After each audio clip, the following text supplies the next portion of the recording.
Keep your hands and head inside the vehicle at all times. Buckle your seatbelts, check your mirrors, sit on back and relax. It's lights out and away we go for the Tall and Short of It podcast. Welcome, everyone, to another episode of the Tall and Short of It podcast. I am Aaron. I have Justin here with me. We're going to be talking a lot of Magic the Gathering, some League of Legends, and Justin, we also have another guest with us today. You want to go ahead and introduce him? Yeah, so on the show this evening, we have my friend Buddhaspoon on Discord. His name is Andy. I imagine we'll be I'm not going to be able to get it out of my mouth, so I'll end up going with screen names here. But this is Buddhaspoon. Some on the Discord affectionately call him Spoony. How are you this evening? Andy, Buddhaspoon, welcome to the show. Yeah, welcome, man. Thanks for having me on. I'm excited. Yeah, now this is, for long-time listeners, obviously they'll know this is our first time having a guest on, so I think we should all be prepared for maybe a little rockiness, a little wonkiness, but without getting too much into the context of things, let's just roll right into the show. We'll start with the Rose, Thorn, and Seed. Andy, let's start with you. I prepped you before the episode, so you came prepared here. Let's see what you got. So, if I understand the assignment correctly, the rose is that's the bright spot, something I'm thankful for, kind of the good news. I think I would have to say they're all kind of tied together, and I'm sure this will come up a little bit more later. I love it. I've been working with a sort of habit building app for a little while called The Fabulous. I've seen it advertised elsewhere. Pretty solid, highly recommended. And I had tried and failed this a few times previously, but this winter I kind of said, doggone it, I'm really sticking to this thing. And I've been making very slow but consistent progress, keeping like a morning exercise routine of just starting kind of easy stretching stuff, working into yoga, getting back into some physical therapy exercises. And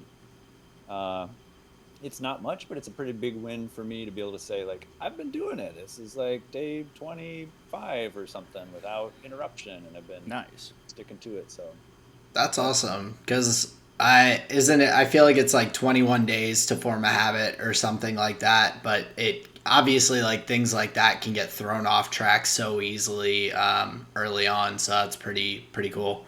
I think there are different figures about the size of the habit, the longer it takes to build, that kind of thing. But something feels a little bit different this time. I brought a buddy along into getting the app as well, and it's nice to have someone to text back and forth with. And she says, "Oh, this is what I'm doing," and comparing notes is pretty good. But I think the stickiness of that feels like something worth being positive about and sharing, especially this time of year when it's just pretty cold and dark and gray where I am. I don't know about you guys. Pretty similar here. We get today was a decent day, but it's been a lot of gray and gloom lately.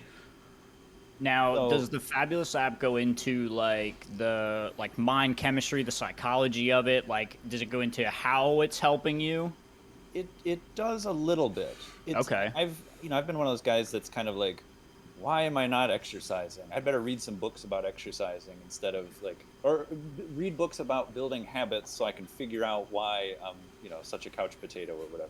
But the app is a little bit different when they say, we started in a university, we're kind of backed by science. We try to cite studies that actually, find methods that work to keep this stuff sticky. And that's kind of how the program got designed. So one of the big things that they say, something that makes us pretty different about this, is that we start so incredibly small. So you'll laugh, but the first 3 days of having the app, all you do is get up, it gives you a reminder in the morning, and you drink a glass of water. And you say, like, well, I'm just drinking water, what's the point? But the point is to build that event in your morning.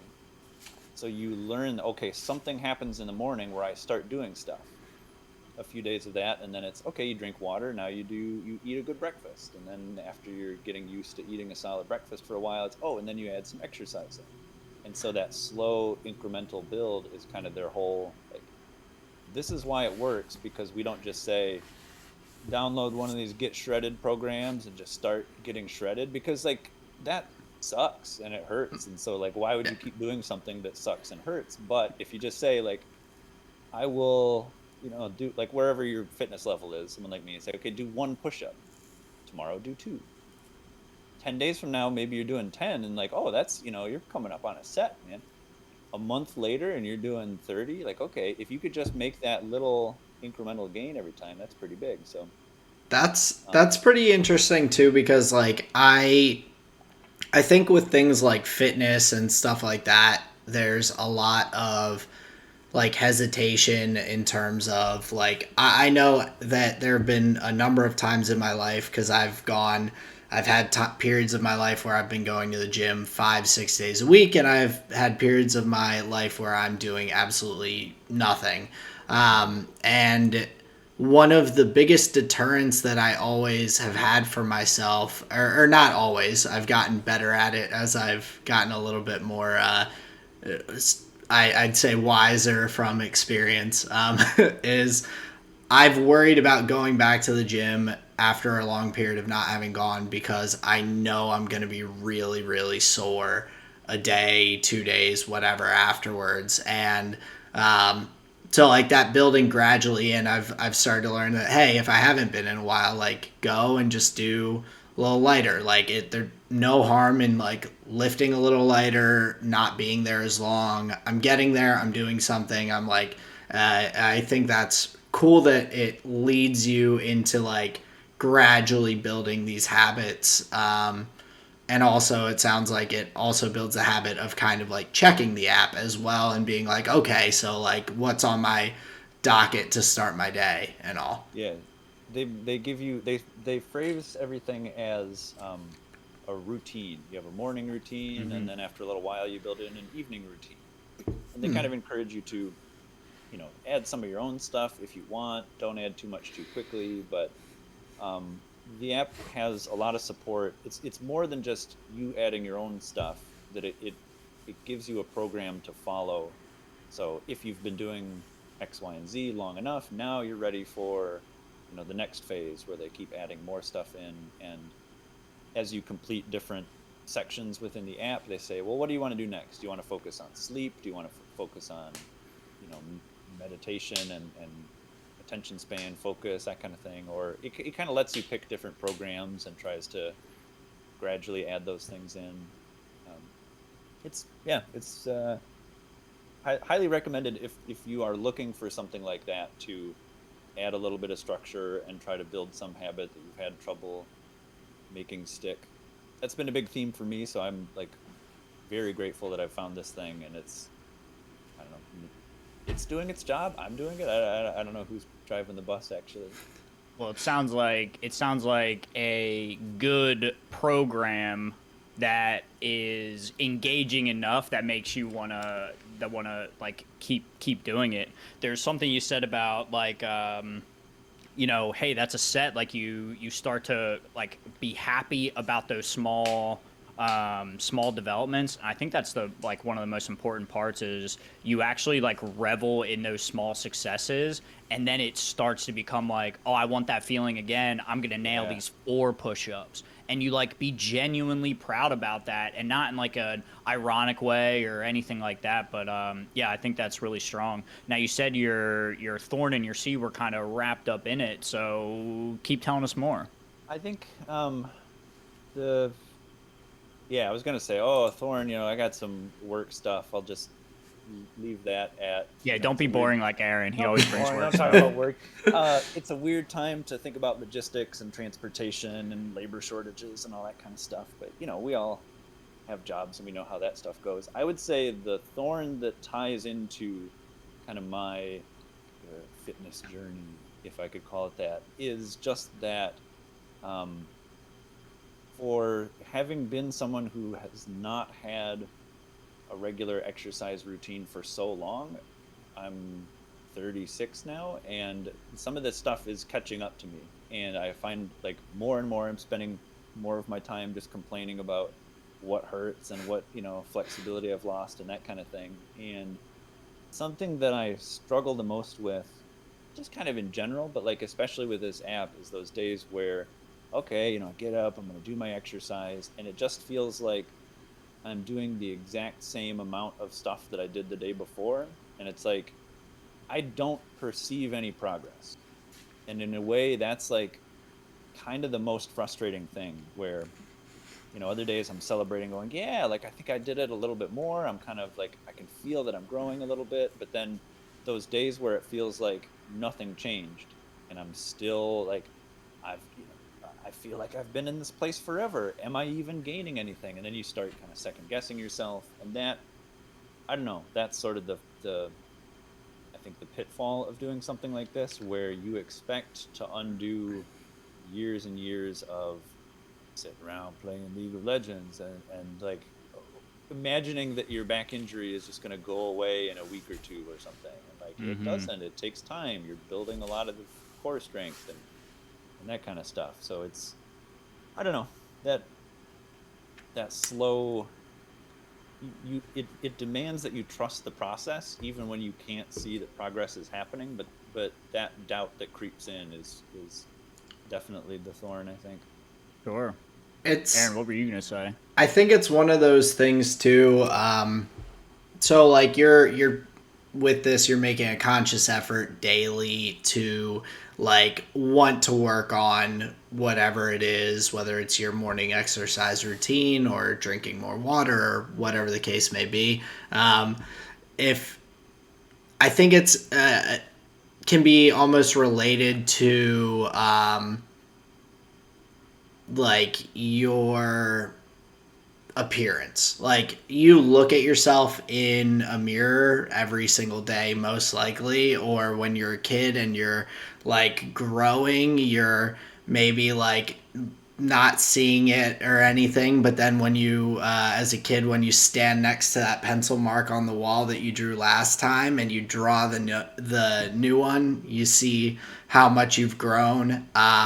And so I think like But it's so incremental. it's each so day. the small little bits, like they do add up, and it's like I wouldn't be surprised to hear that at some point you just have an epiphany that comes from like something you're doing, some exercise, and you're just like, holy cow, I can touch my toes. I haven't been able to like do that stretch and actually touch my toes in 5 years, or like and it's just those little bits that like each day, like you might not notice yourself getting closer and closer, but then you touch them and you're like, holy cow, like that's crazy. So Yeah, I think I have had to remind myself of that, kind of that very thing, where I remember like starting exercise and saying, I'm going to do something so comically small that there's no way that I can not,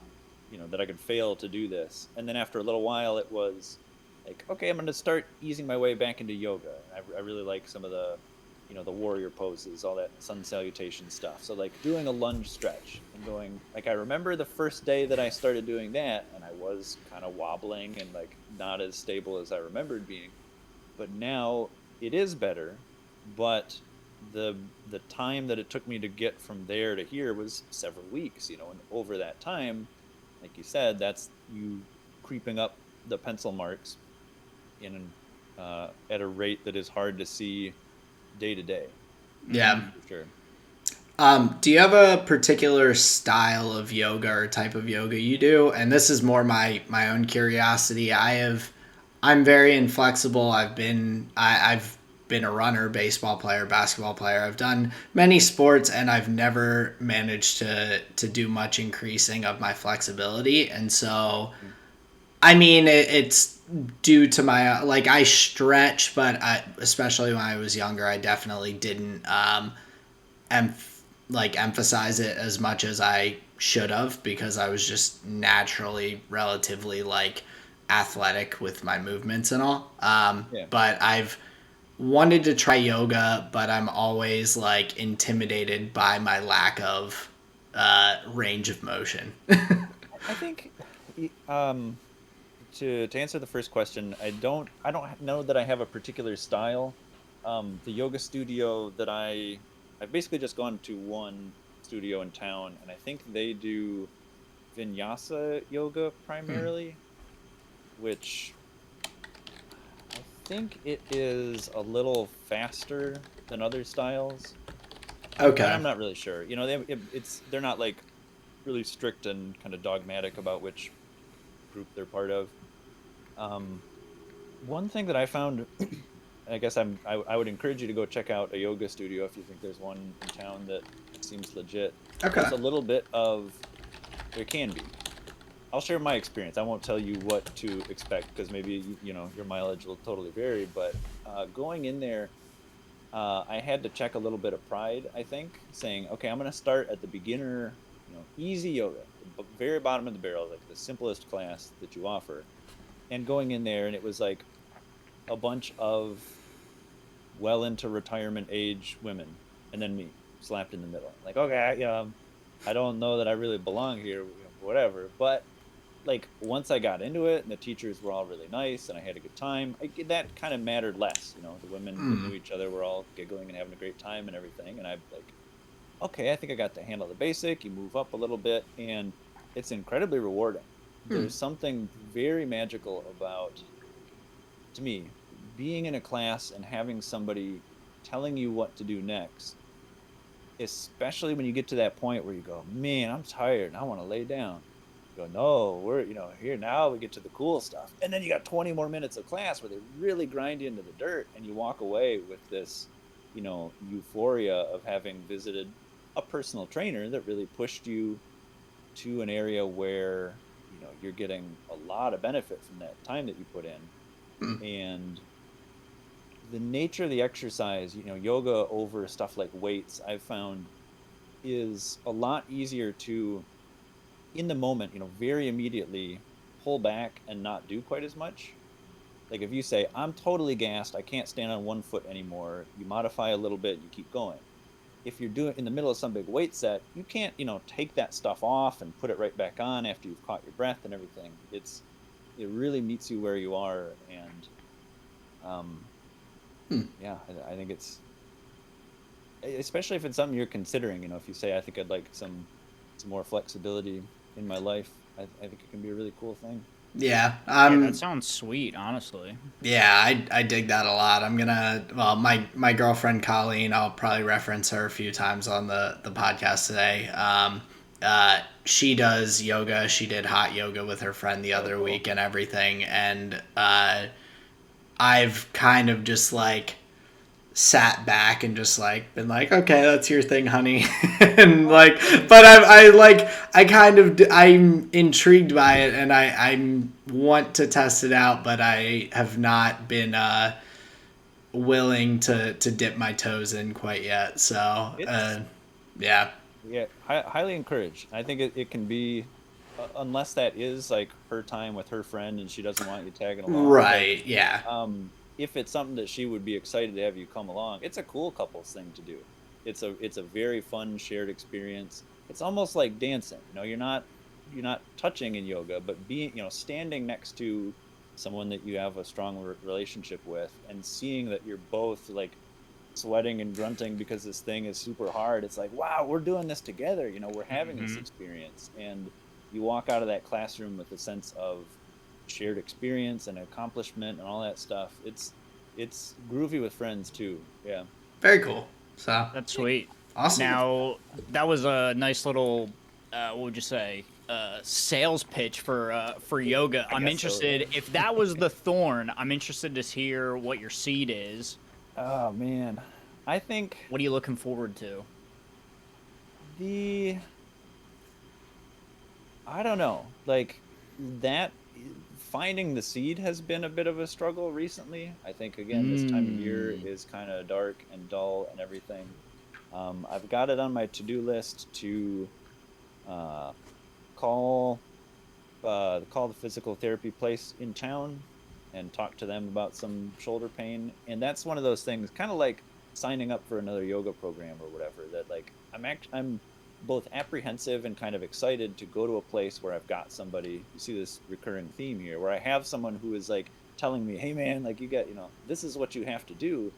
and then coming out on the other side of that, hopefully feeling even better than I do right now, um, but kind of getting whipped into shape. Yeah. And with more tools to do it yourself Yeah, in the that's future. that's the cool thing about yoga. That's the cool thing about PT. That like if you pay attention and you really commit all that stuff to memory, it's now Uh-huh. something you know how to do. Yep. God damn. I wish you were one of my clients. I swear to God. Dude, it is so hard to get people into that mentality of like, dude, wake up. Like I'm giving you the nuts here, right? So Mm-hmm. I love that you you're picking up on that. That's Yeah. amazing. Like you said, if you pay attention, you can learn something. Yeah, I Yeah. was gonna say with Justin, like he's talked about giving stretches and routines to his clients and everything, and it's kind of like it's up to them at that point. Like you can only do so much work when you're actually like there. Mm-hmm.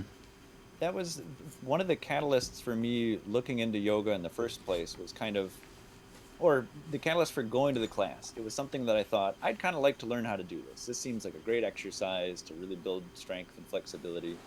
And I signed up for like an all you can eat pass for a month at the yoga studio and just went a ton. And I was going kind of with the idea that I wanted to learn enough to be able to do it at home because it's expensive to go to a class and have somebody instruct you as often as you ought to be doing it. So I thought if I just go and learn all this stuff, then I can take it home and I've got that wintertime living room kind of exercise.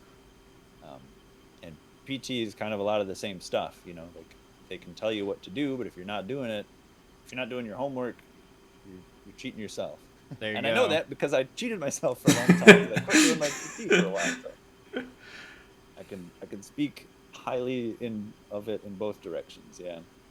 Well, speaking of homework, I truly believe that you understood the assignment like perfectly well. Those are exactly the kinds of things that we love to talk about. We love to hear about because a lot of times we're talking about like competition, athletes, players, like the how to win, and a lot of what you were talking about is how people get to winning. And I would argue that in a very small sense, you sticking with that program, I would argue that's winning. So that's really great to hear. Aaron, what's your rose, thorn, and seed here for the week?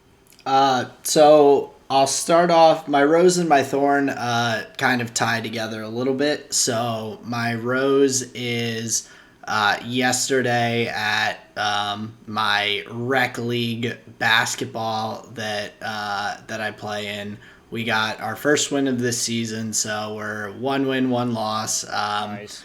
and it was really good to see like progress from last week to this week, because last week there were me and 3 other guys who all know each other.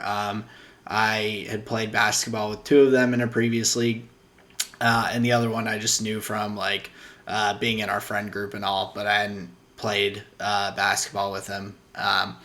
So the 4 of us meshing with 4 other people that only 2 of them knew each other, it was a bit of a shit show last week, to say the least. And the this week it felt like everyone was just like came with the attitude of really just like wanting to win, but like doing all of the fundamental things of like the communication and the like just like working hard, and like it felt like a team that had been together for much more than that being our second time like really being around each other like as a group. Everyone was like, when people made like big baskets, everyone's like high fiving and fist bumping and like cheering each other on. Everyone seems to have like each other's names down pretty good at this point, which is like the simple part of it. But but it was big. it was cool. It was like it was a lot of fun to see like everyone kind of come together as a group and have a good time, and also get a nice win. So that was my rose. And then for my thorn, I during said basketball game managed to turn my ankle pretty badly. There you go. So Hit that PT. opposite ankle that I turned during the last season. So so I'm still like slightly recovering with my left ankle from last season's high ankle sprain. And now I've got one for this season. But I did the smart thing this time. And even though I played a little bit more of the game on it, which I knew I shouldn't, but I didn't want to sit out and not be the help that I could be for my team and all. I did like dunk it in a bucket of ice water when it like as soon as I got home and soaked it for quite some time. So I this morning was able to walk, which I couldn't say the same the last time I turned my ankle. So Man, you're learning. That's what's up. yeah, a little bit. So there's a small silver lining to my my injury. But I was talking with one of my coworkers today about it, and I was like, she told me, she's like, you seem to get hurt often. I'm like, yeah, for like the amount of like athletic skill and whatnot that I have, I do manage to injure myself pretty frequently. And she's like, I think that's also just because like you do that stuff way more frequently than like your average like adult person. Like I'm going out snowboarding and playing basketball in a league and like doing these other kind of more competitive, I guess, like snowboarding less competitive, but more strenuous, I guess, activities. She's like, yeah, it's may seem like you're getting hurt more, but you're also like doing more that has the potential for it. I'm like, yeah, it's fair.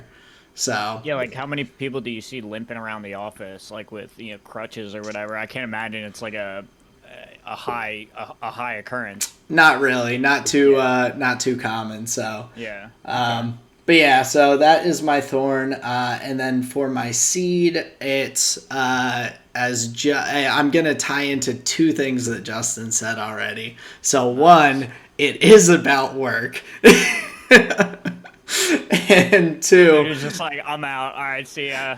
Forget this. no, I'm it's not like as work or well, it's not like specific for people to work, but like just I have been able to continue like and so Andy, for like you, I recently started at this new job. I've been there for a little under 2 months now, and Oh, cool. they it's in property management, and the company I work for took over this property 5 months ago. So I have already almost been there for half of the ownership of this specific location and all. And so there's still a lot of things that are like a just like tangled mess from the people who just were like, here's the stuff, take it, bye, we're out.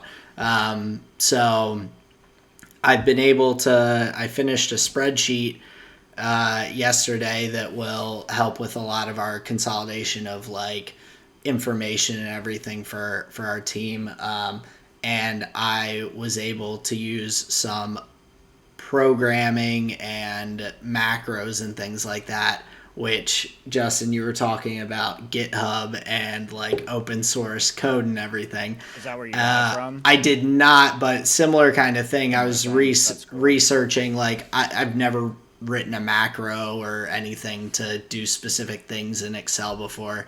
And I realized I kept like looking for a way to do what I wanted with the Excel sheet, and I couldn't find a resolution to it. So I'm like, everything I'm finding online is like macro, use code. And I'm like, I don't know how. And I found this guy who just had a copy and paste thing for the exact thing I needed, and I just copied, pasted it, and I'm like, I didn't write it, but like I now have a semi better understanding of how it works than I did before, and it did the thing I needed for completing that giving it to my team to be able to like use and actually on a daily basis go into and be like, okay, this is like valuable, and everything. So my seed is just like the continuation of organization that will in the long run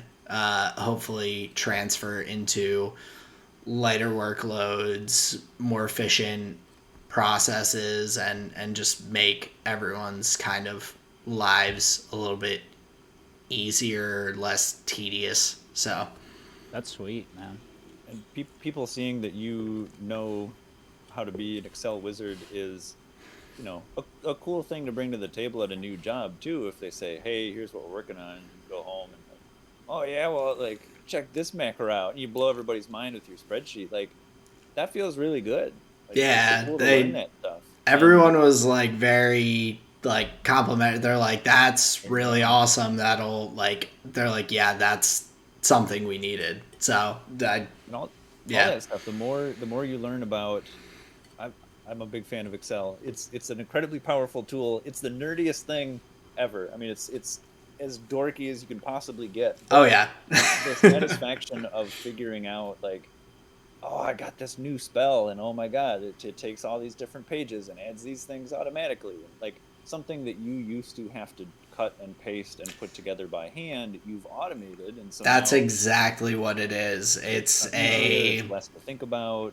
You are bringing more valuable to the team. Everybody thinks you're, you know, a cool Excel wizard. That's that's A lot of congrats. value added. yeah. And we only have a team of 4 of us like on site there, so being an Excel wizard and having people like bounce questions off me if they need it like doesn't overload me. Like I feel like being the Excel wizard at like a large office could end up with everyone being like, "Oh, how do you do this? How do you do that?" I'm okay with it just being my little like 4-person group that I can be like, I can help you guys with Excel if you need it. So but definitely nerdy, but also very cool. It's pretty surprising how much you can actually do with it just to automate everything. So, That's dope. but Justin, now we're on to you. Hit us with Nice. your rose, thorn, and seed. I'm going to run through them real quick. I'm going to end with my rose so we can get into the main meat of the conversation. We want to get to know Andy. So, my seed, I started using, I was talking about it a little while ago. I was using some like rollers, icing, some stretching. I was working on my forearms and my hands. And I've gotten them to a really good point. I feel like there has been a lot of progress made, but as Buddha, you were talking about, there was a period of a little bit of stagnation in my recovery process. So I incorporated a CBD topical lotion for my wrists and forearms, and that has like accelerated the process, and they're starting to feel milky and nice and smooth again. So that's my seed, is the CBD helping my wrists. My thorn, little bit of progress going on. I've been working on some like frustration. I have a bit of a temper, and recently there were 2 instances where I've been able to like put my grievance, thorn, concern, whatever it was, just out in the open air without having to use the like without having to be mean about it. I could just say it in a clear and concise fashion. And the way I have it written here is like learning how to be heard and not hated when like bringing things to people's attention. So I felt really strongly about that this week, and I thought there were 2 like pretty good instances of that. So I was pleased. So my thorn is learning about, well, it's actually a silver lining thorn, but my thorn is learning how to tell people about my thorns. My rose is a Magic the Gathering rose, mail day. For anybody who knows Secret Lairs, I got my read the fine print, the Liliana's contract with the demons. That came in the mail today. The secret card is amazing. It's the Dreadhorde General. I was super pleased. Yeah. That's not a cheap card. No. And I really regret not buying that one, knowing that like, oh, they just slip a $25 card in the end there just for kicks or whatever. dude, I Like, know. And the arts are insane. The like treatments are wild.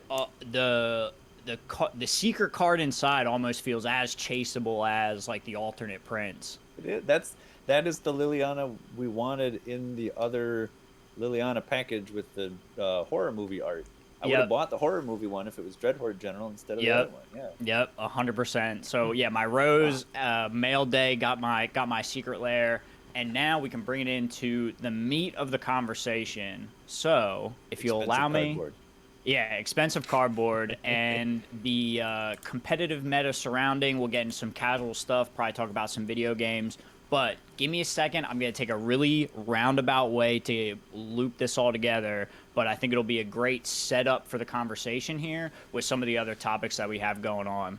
So, my interest in Buddha, of having him on here, having him be what seemed to be a great guest to talk about Magic and use that as a way to bring more MTG conversations to the podcast. We talk a lot about Formula One, League of Legends, some Valorant, some other esports.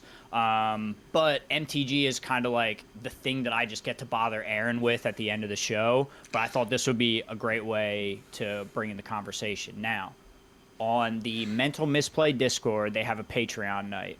And we were all participating in Patreon night, you know, where we try and sling games with Alan and Cyrus and some of the other individuals that are in the community.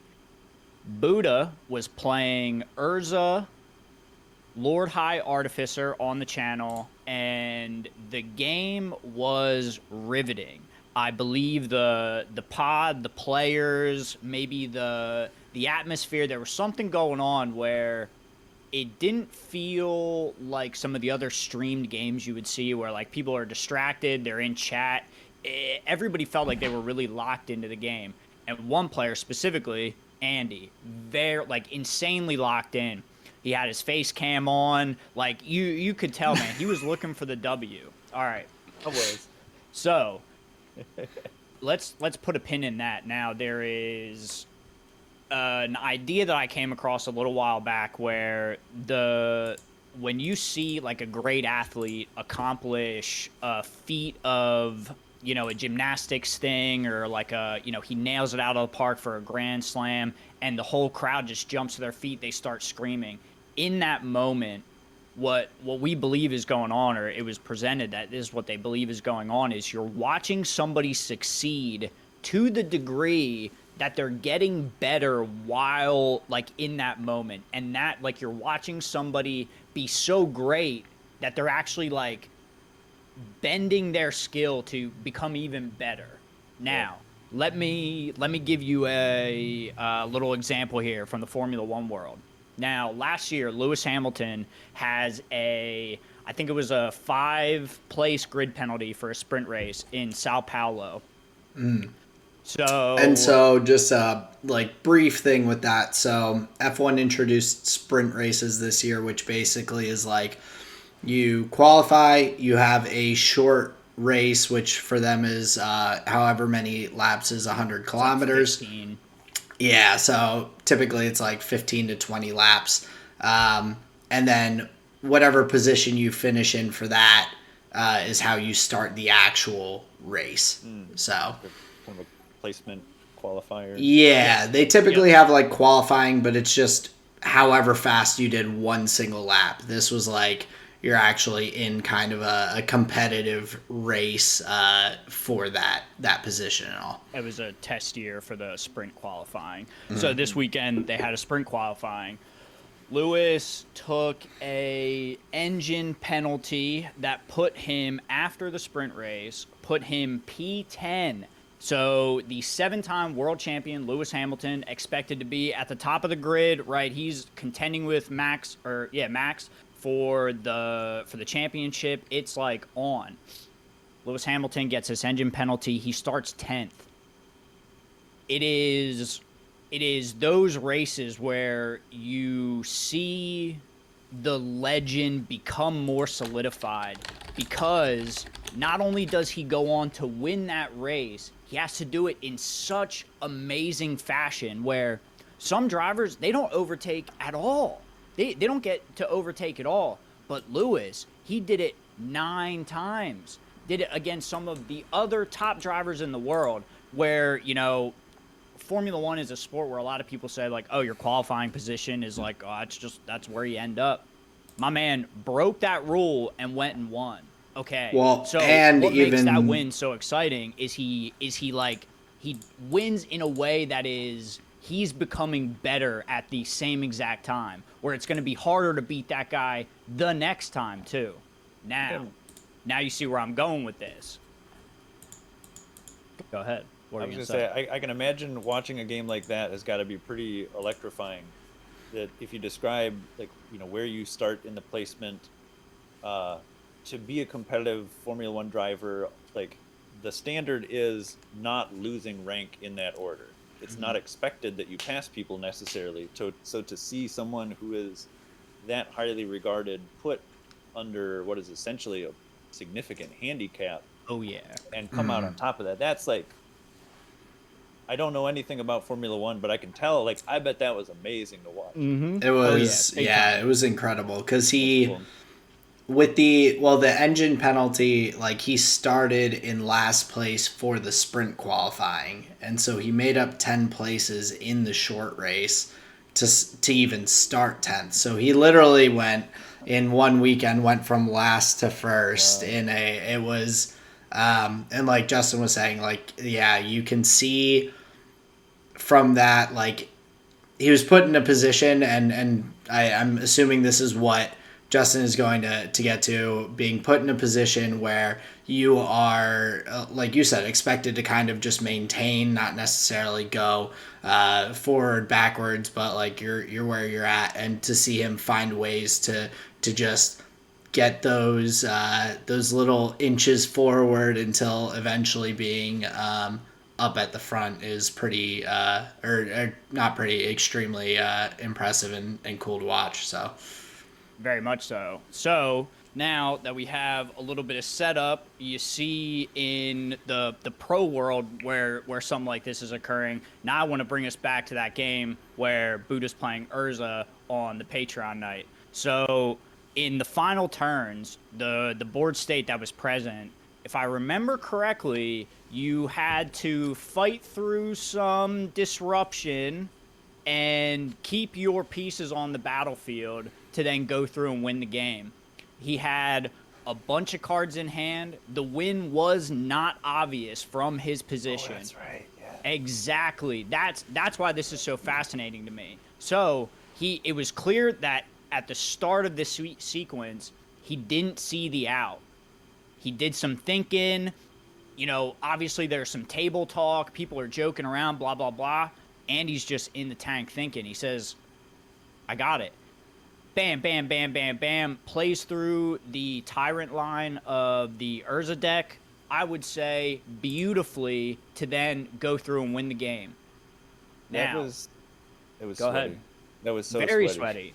sweaty. But it was exciting to me as a viewer, as somebody who I didn't know you at the time, to watch the wheels turning, and it was so obvious that now the next time you bring that deck out, oh boy, not only are you, let's say, 1 or 2% better at the deck, that was a game where, like, you locked in 15%, where you were like, oh yeah, I've incorporated a little more of this now. So that was powerful. So that's where I met Andy, is winning in, like, gripping fashion. So my first question to you, and now you'll see why I wanted to take so much time to set this up. Yeah. My first question to you is, I'd like you to tell us about a time where you learned something from a defeat. In Magic specifically, or drawing from Just life experience in general. games? Oh man, that's my initial reaction is like, oh, that's easy because every defeat teaches you something. But I don't know. It's like sometimes it's not always quite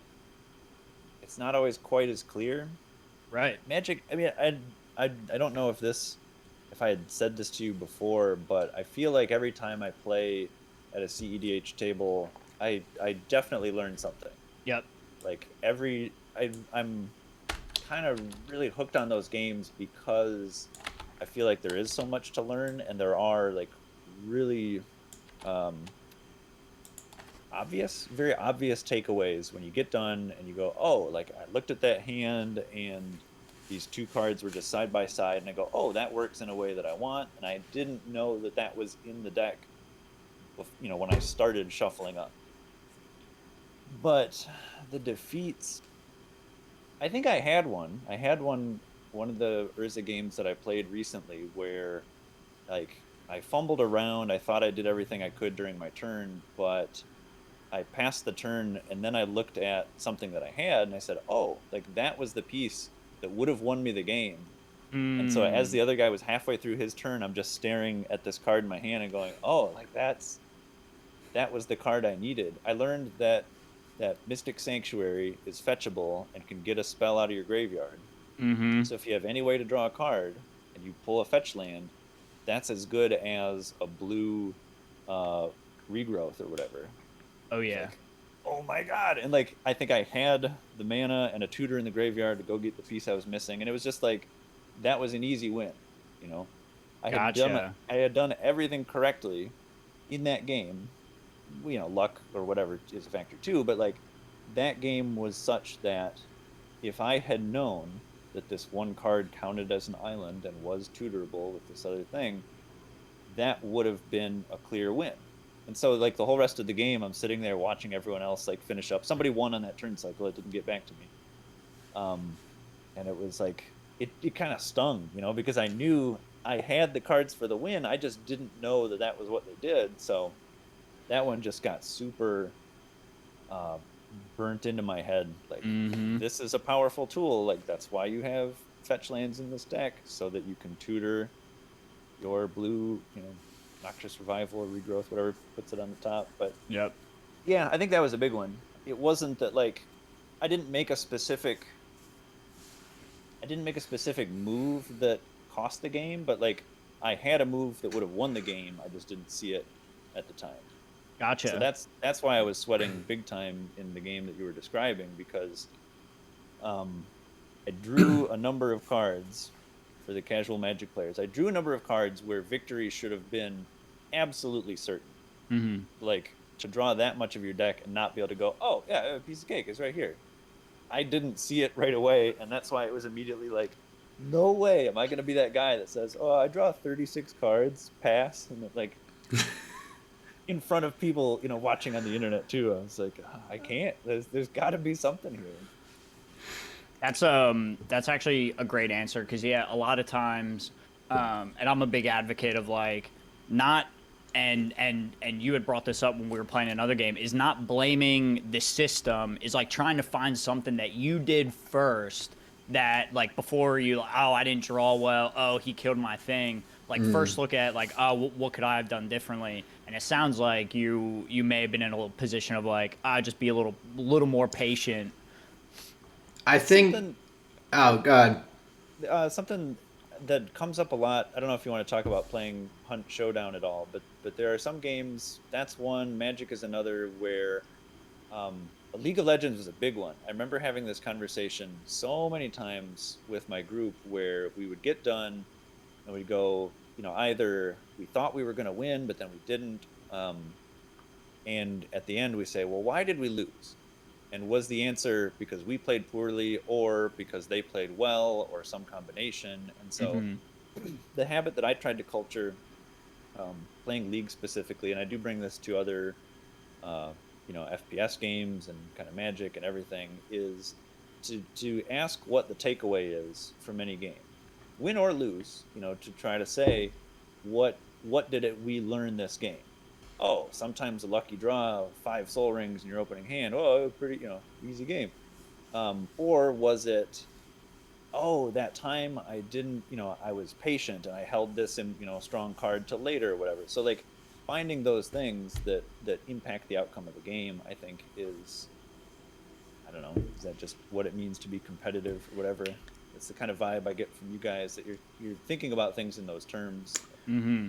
We, Go ahead, Aaron. I would say we definitely, I think we do. Like it's something that I feel like I've learned a lot from League as well. There's always like something that you, like you were saying, there's something that you can like glean and kind of learn from in a win or a loss. And so like, to even for myself, like related to my basketball game yesterday, we had plenty of opportunities to win. The game ended up going to overtime. Oh, that's exciting. Plenty of well, not for me because I wanted to just win it in regulation, but yeah, but like going in, and we had a couple of opportunities to win in regulation. It goes to overtime. And a guy on the other team, he's coming down to try and make a basket to go up points for, I think they would have gone up one right at the end. And he like went up and kind of like there was a little bit of contact between him and my teammate and all, and he like fell to the ground and missed his shot, and he immediately just starts yelling at like, that's a foul, like yelling from the floor. And like, I am someone who, especially in basketball and things like that, I was a little asshole, and I remember being kicked out of multiple like little rec league and youth league, like baseball, basketball game. Like I was a little shit. I was I was very much about fairness, and I was like, if the ref did something that I did not see as fair or incorrect or whatever, I let them know. I was a little loudmouth. But like through that, I've over time, I've grown as a person. I've mellowed out a little bit. And like in these games, I'm just like, hey, me like yelling at the referee for like disagreeing with what I think is like, it's not going to make them want to be on my side. Like that's going to make them want to just like judge me more harshly in other opportunities. And like I've seen it. That game last night, there was a play where this guy like came up and like was really bumping me. I had the ball, and he probably fouled me, but I ended up losing control of the ball from him like bumping into me. And I was just going to fucking eat it and just be like, oh, my bad. I messed up. And then next thing I hear is the ref go, black team's ball. And I was on the black team, and I was like, all right, cool. Thanks, man. Like he said that the other guy had hit it out of bounds. And so it's like, I feel like in a lot of ways, like whether it's like a specific play that wins or loses a game, or like there's always those moments that you can look at and you can be like, hey, like this maybe is growing me as a person that will also benefit me in this way. Or like in the instance of that that game that you lost, like I feel like there are instances, especially when you're drawing that many cards, where you're probably almost overwhelmed with just the amount of information in front of you. And so it's like figuring out what to necessarily like look for, and because you picked up on it after the fact. And so like now knowing going forward, like, oh, this is something, a way that I can look for this, or a way I can do this that will like push me in that right direction. There's always that growth. And go ahead. It's unsatisfying when you get a game where you lose and you're not totally sure why. That's a big league memory that's coming back to me of a lot of games where I said like, I thought we were playing well, we didn't give up a bunch of early kills or towers. It was just like at some point a switch gets flipped and they just kind of win. It's like, yeah, I don't know. Was it just the game was League's one of those games where if the skill level of both teams is so equal, just like exact, that game's decided by the tiniest mistake. It's Mm. like, oh, Mm-hmm. you gave that team one little thing, and Yep. now the game that was perfectly equal is in their favor, and as long as they don't make a comparable mistake, it will just that lead will snowball for the rest of the game. Yeah. Mm-hmm. That's those, yeah, a lot of those, it gets really hard to tell when you say like, I don't know, I won my lane. I don't know, I won my lane. Like, Sure. why'd we lose? I don't know. Team But going combo. back to that is that's like the benefit of that post game question, the post game conversation, and I'm sure we'll get there with MTG as well, where it helps you learn about the game. Maybe you like now that keyword is going to get ground into your head because fuck, I didn't think that had haste, right? And Yeah, now yeah. you're never going to forget it. But in the post game, it's like, oh yeah, you gotta blah blah blah. You learn about the deck, you learn about the strategy, and I think it is in those good, and we hear this in the MTG community. It is in those good post game chats where you try and engender a good play experience where you can learn more about the players in the game itself. So yeah, Some, that's fascinating. Go ahead. something that I like about Commander, casual Commander more so, I think, even, is that unlike League, it's a game where there are so many moving pieces. You think about all the cards that hit the table in a game of Commander, Mm-hmm. and if anybody decided to play one a turn earlier, a turn later, target this with the removal and not the other thing, it's it's trying to calculate what actually. I mean, unless it's like really obvious, it's just, oh, that guy hit a crater hoof behemoth and wiped the board. Like something Sure. that's just kind of real obvious. But because it gets so hard to really trace a victory in some casual big slappy games, it's like sometimes it's fun to play a game where you don't have to think about that kind of post game, like who won, how did it go, whatever. Like, who cares, like I turned a bunch of Sure. cards sideways. And like, it's nice to be able to do both too, I think, where sometimes I just want to see all my cards hit the board. I don't care about winning. That's totally separate. And then cEDH is that um, alter ego of that, I think, where you are That's a trying to great way tune to a put it. machine, super precisely. Winning it, winning is the goal. It's very clear. Primary And goal. yeah, those things kind of stand, they contrast each other. And that's, I don't know, that's kind of what drew me in. Part of thinking about Interesting. some of this league stuff, it's almost like, oh, it's like, it's so exhausting in a way to to The play a min game. maxing of it. Mm. Yeah. Yeah. Is that what you mean is exhausting? I don't want to get you Um, wrong. yeah, that games are decided on so little that Okay. Mm. that there's like, I don't know, that gosh, how do I want to say it? Like there's That such an onus to play perfectly, yeah, or like without even a good metric of what is perfect. yeah, Oh, that's yeah. interesting. Okay, That, so that go ahead.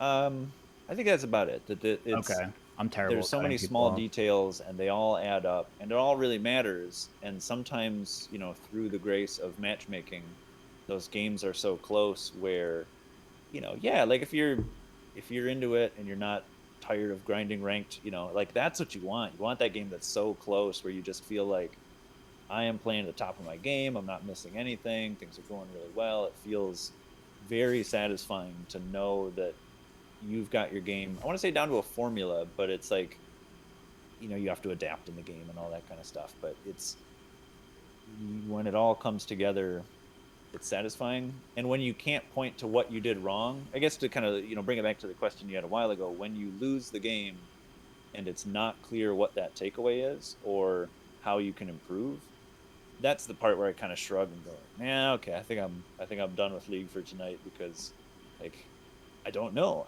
what I did Hmm. wrong. And so when I go to press Q next time, if it's not clear what I should be keeping in mind, have I just maxed out?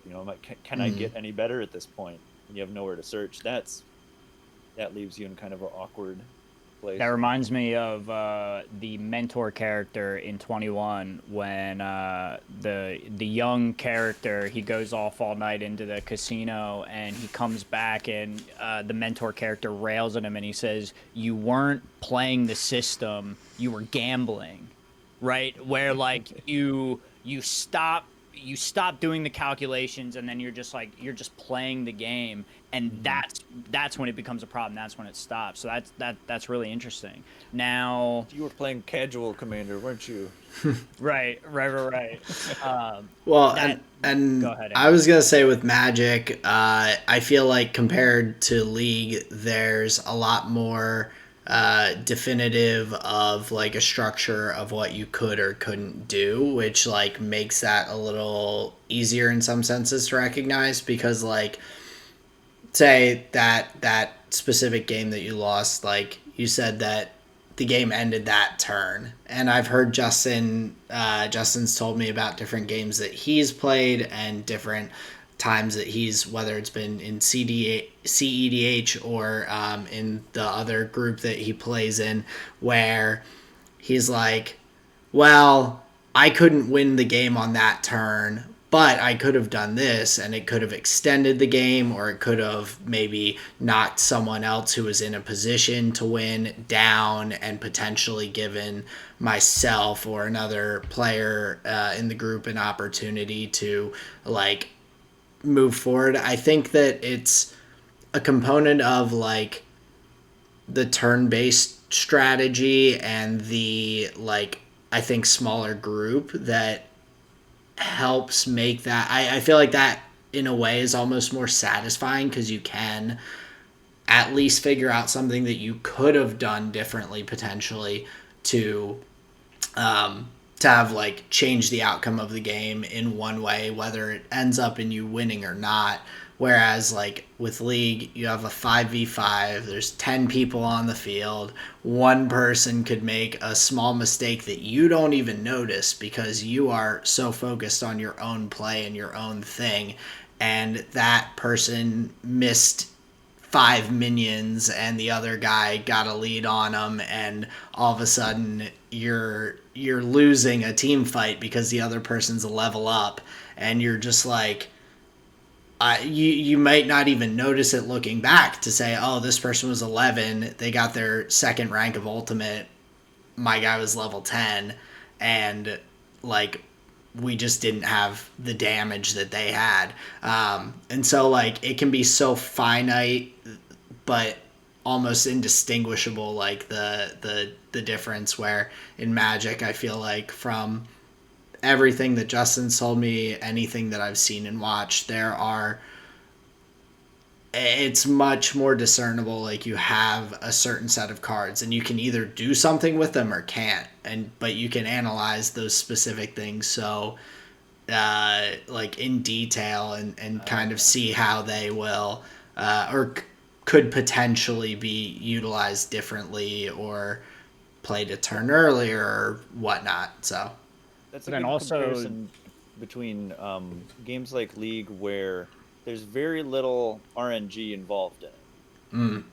Aside from the crit chance and that kind of thing, that is the only RNG that's baked into it. But the same number of players, the same number of item slots, same number of minions spawn on both sides, everything's symmetrical. yeah, It's imagine if basketball, one side of the court was smaller than the other or something. yeah, What kind of game would that be?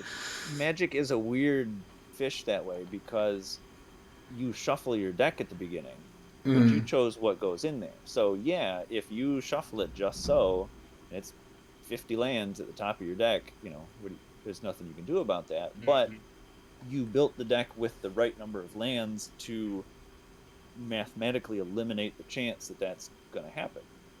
yeah, So some of it is the preparation before the game, where you have to say, I'm setting myself up. I want this kind of thing to happen, including enough tools to provide you with ways to get out and around certain opponents that you can't plan for. Yeah, and drawing like second hands and potentially starting with fewer cards and things like that, you end up in like a very like you know the position you're in at that point. You're like, this I is what heard I've got. somebody crunched the number. I think it was on a cEDH tournament or something. Justin, maybe you saw this one at some point too. They looked at which seat at the table won more games across an entire tournament, Mm-hmm. and there was a noticeable spike on the first seat. Mm-hmm. Players that start the game won 5% more. I can't remember what I it was. believe If you it. imagine like in a perfect world, the win rate for all four players is going to be 25%, and that one Right. had, a noticeable spike there. So yeah, if you say that like the the laws of physics as they apply to Commander mean that a win is likely on turn three, well, the guy that starts turn three is just going to have an advantage. That's just kind of part of it. Does Yeah. it How does do it And you ruin the game? I don't determine know. who goes first in Commander? Do you have like a you just like roll for high roll. Roll, flip, something like just a that. Yeah. dice or Mm-hmm. gotcha, cool. But the similarity in all of this is what we're finding is there's a lot that you can look at your own play and say like, oh, I fucked this up, I should have known that, could have did this better, I had that. But as we're finding out, as we point out all of these complexities about these games, is there's so much that's out of our control too, and that's where you have to just say like, okay, well those are the elements of the game that I'm playing, and understand that, and not like uh, it be unnecessarily harsh where it's like, oh no, he just played first and yeah, whatever, that's an advantage. So, yeah, on the one hand, I'm saying the statistics don't lie. If a tournament says the first player at the table wins more games, Mm-hmm. that's data. You can't, disagree with that. But this also gets to kind of one of those cool, like, here's how you get to the next level of cEDH playermanship, where Mm-hmm. you look at what seat at the table you are and Yep. you mulligan your hand accordingly to say, I am banking on that guy in position one winning on turn three, so I'm looking for something that I can hold open starting turn two to try to stop Mm-hmm. him from doing that. And then it's like, oh my god, you've brought in this whole other dimension to the game, that The giga brain. the Giga Brain, yeah, to try to outplay somebody, knowing that they have an advantage over you. And You know, that's before you even look at your hand. That's just like that's pre-table metagaming. Like that's hmm the whole package of it all. So okay, we've hit a decent bit of points where I think I can ignore some of this other stuff that I have here, but I want to ask you: is there anything that you could point to, any memory that you have, any game or event that you look back and it set you on this path of being, I would say, relatively competitively minded when approaching game and game theory? ooh, that's a fantastic question. I don't really know. Okay. I I'm trying, like, when we're going back. I'm going back through the Rolodex of games that I played and said, in high school, in the early aughts, Half-Life was out. That was what some of these old timers call, like, the golden age of Half-Life mods, where you had the original Team Fortress, you had the Oh original yeah. Counter-Strike, you had whatever that other thing was. No, who cares? Those are the good ones.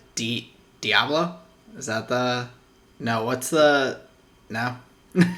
Diablo was a Half-Life mod, or No. I'm thinking of just other games from the time period that were Diablo like was one that I played. relatively You guys competitive. remember Tribes? You ever played Tribes? I did I not. don't think so. Oh man, go look that one up, dude. That was ahead of its time. Before Half-Life, it was a kind of an open, I want to say open world.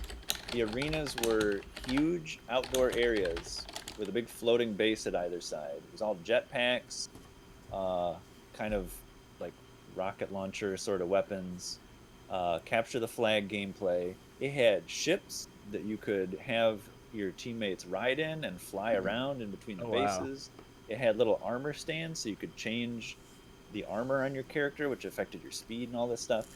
For a multiplayer shooter game that came out like a year before Half-Life did, I kind of don't know how this thing didn't like.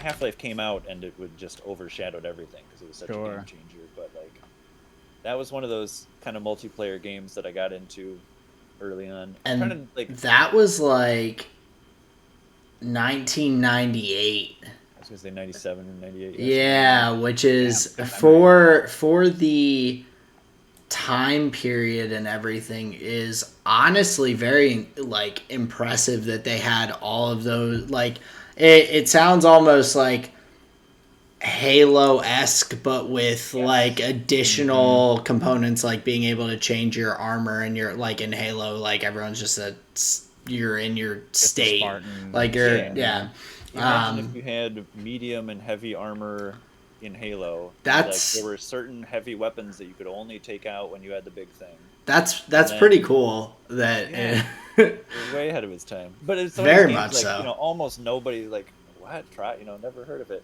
It was one of these few games that when CD keys started. I don't know why I'm just like regaling you guys with these stories of. I know CD keys. 2003 or 4 or whatever. It was a game that would install quickly. You didn't need a CD key for it. So I had one disc, and we passed it around the lab and got it installed on 6 computers, like before class or whatever. That's epic. And then, you know, so that was like your lunch break computer lab. Yeah, big nerds. So sounds like Halo at Daniel Boone. That's funny. Yeah, or we my high school years we played. Well, part of what got me into League was we would do play Warcraft 3. And then there was, like, Dota was a mod on that originally. So, playing Dota, and then one of my buddies was like, yo, if you like Dota, I've got something for you. And it was all downhill from there. Addiction began, yeah. That's funny. I took kind of a big hiatus from games while I was in, kind of through my college years. The last game... somewhere around in there, 2006, 7, the Dawn of War RTS at Warhammer 40K RTS that came out.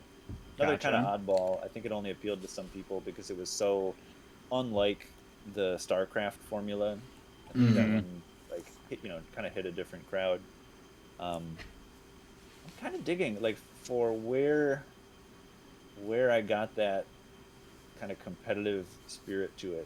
I mean, you maybe kind of go all the way back to like some of the first video games that we had were Sega Master System, Sega Genesis, into PlayStation, Nintendo 64, that kind of stuff. I have one sibling. I've got one older brother, and there were a pair of boys that lived down the street that were about the same age as us. So the 4 of us, kind of palled around all the time, and that made for a lot of any fighting games, stuff where you could do one-on-one. So, like, being a kid and getting a little bit of that competition from those games, it goes back about that far. That's kind of like a similar thing that I was thinking about the question too, and it sounds like from talking to you and all, you have just like a relatively natural competitive nature. Like you're interested in like winning and like being good at what you're doing. But not sports. I was not a very active kid. I tried track and I was like competition too doesn't noodly, couldn't hack it. Doesn't require it. I think I've continued to think about it, and I think League might have been one of the first games where I was consistently playing a game that had a ranked mode baked in. I think League might have been one of the first games that I was really invested in, that I said, oh, this actually keeps track of my score relative to other players. And so there's that weird little dopamine hit of like, well, can I get better can I get better than me? Like, can I get better than my buddy over here who also plays? And then, League might have just entirely been the on-ramp for... Fair enough. Thinking about ranking. Okay. Now, we had... here's another similarity between Aaron and Andy. Now, Aaron was avid player of every single champion in ranked. He thought his champion pool was a champion ocean. It Now, was, but it was just like, um, it was like an ocean of swamp water instead of an ocean of salt water. It was just like. But I say that to say, Andy, we had a previous conversation where you said you kind of dabbled in everything. You like to fill. You like being a little bit of a jack of all trades. But that doesn't. I don't think that paints the whole story. In the original Kingdom Hearts, one of the opening sequences is you choosing sword, shield, or the wand. And I think they're representative of three styles, maybe three basic archetypes. Obviously, the sword, a little more aggressive, the shield, defensive. And I took the wand to be like toolbox strategy, maybe like the mindful side of strategy and competition. So if you were presented with that same choice, which would you go? Oh, I'm wand 100%, I think. Okay, and I figured that would have been your answer based on the things that we had talked about previously. So while I just set you up with that little layup, I'd like you to comment maybe. So if you know that that's where you lean, if that's like your strength, what would you say is your biggest detriment on a team game? Ooh, if I am, if I am on a team, what's the thing? In what way will I be the weak link on that team? Yeah, where your toolboxy wand strategy mind doesn't necessarily help. I think it's like, I think maybe it is that I've multi-classed a little bit into sword, where like I get this playing hunt, I would get this playing league, where I would say like, oh, I'm ahead, I got an early kill, I've got a level on the rest of my team, I'm going to engage, or I'm going to go chase this guy when I shouldn't, or something. And that kind of getting carried away, where other people say like, no, don't, and I go, oh no, I know better, I'm already, like, I know I'm ahead or something. I think those are the kind of blinders that I end up putting on, kind of biting off more than I can chew. I don't know that, like, I don't know if that's a cop-out answer, because it's not so much like, I generally like a versatile play style in whatever game. I like, if there are champions or characters you get to pick or whatever, I often gravitate toward the ones that are like real weird, real high skill cap, the kind of oddball things. I like that stuff just kind of for that challenge. Okay. I like me a good Tryndamere once in a while too. There's nothing wrong with that. But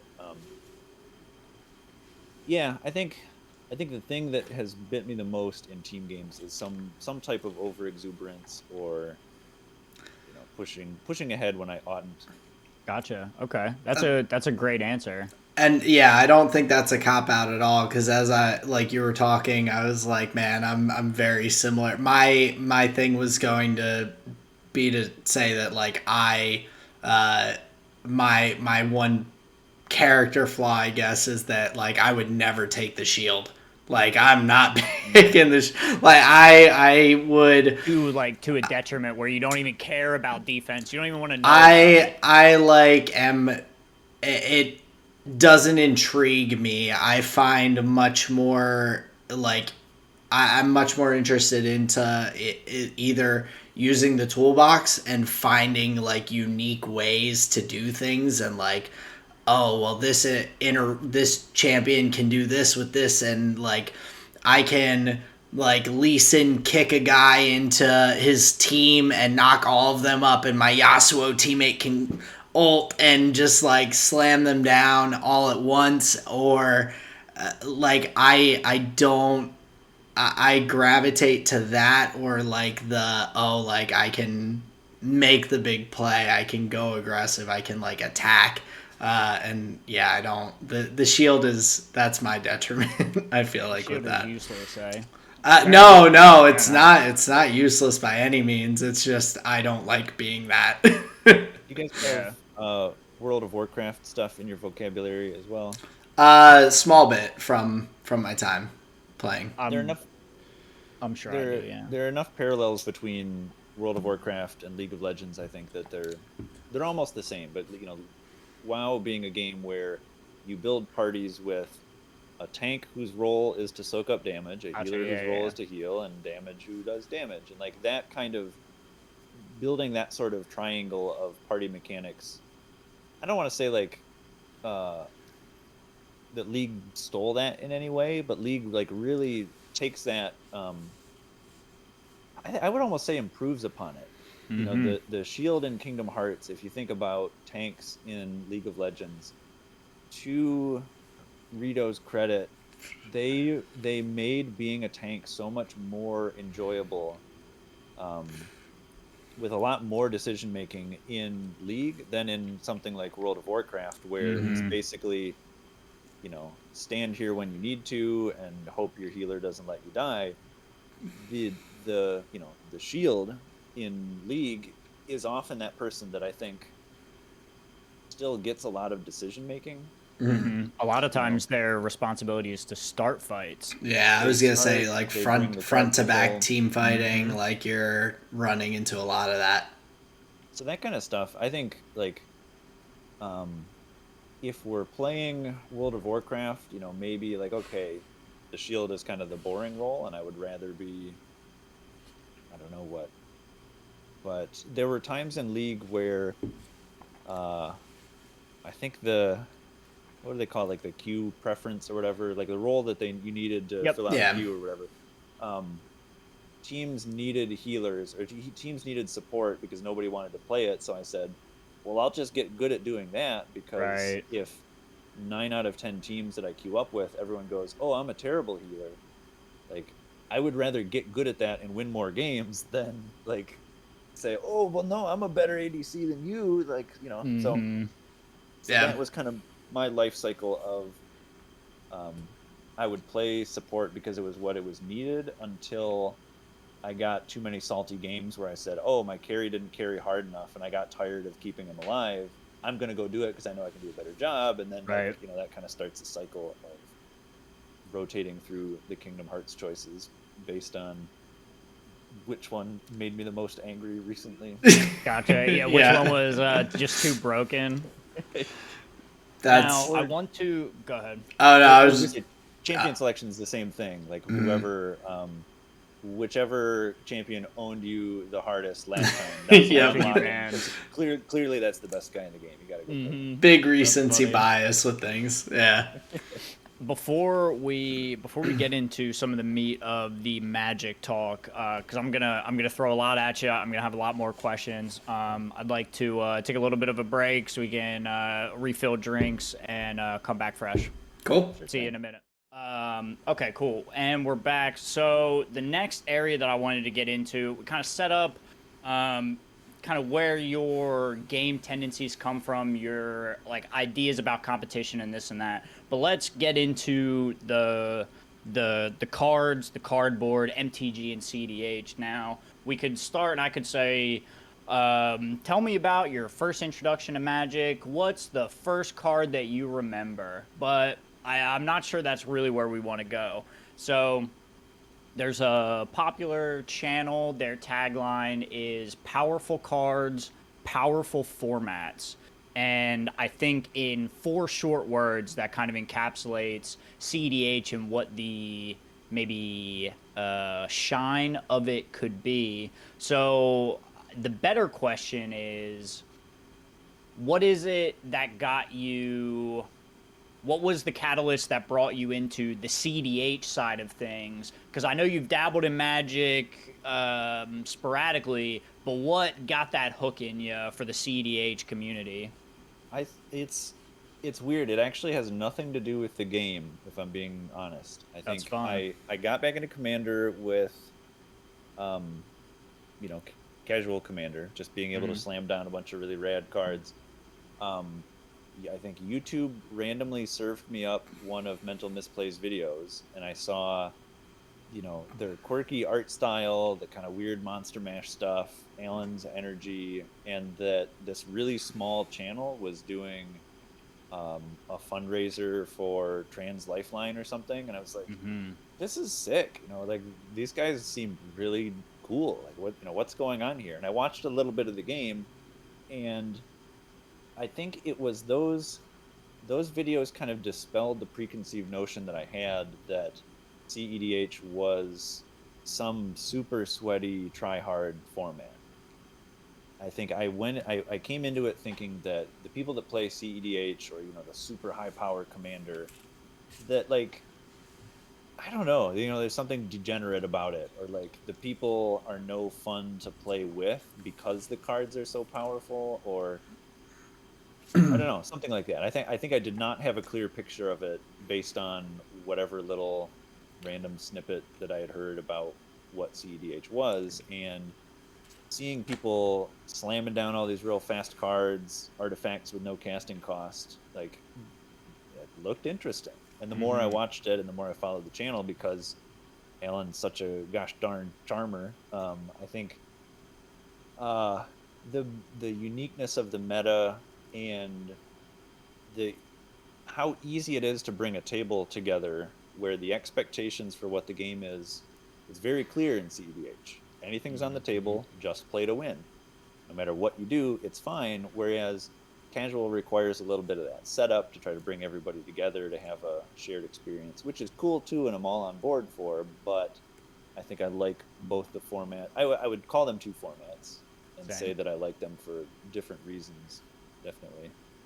I think it also makes sense that you would be like hesitant about cEDH, because I think like looking at League and looking at other competitive video games, that sweatiness is kind of implied in those.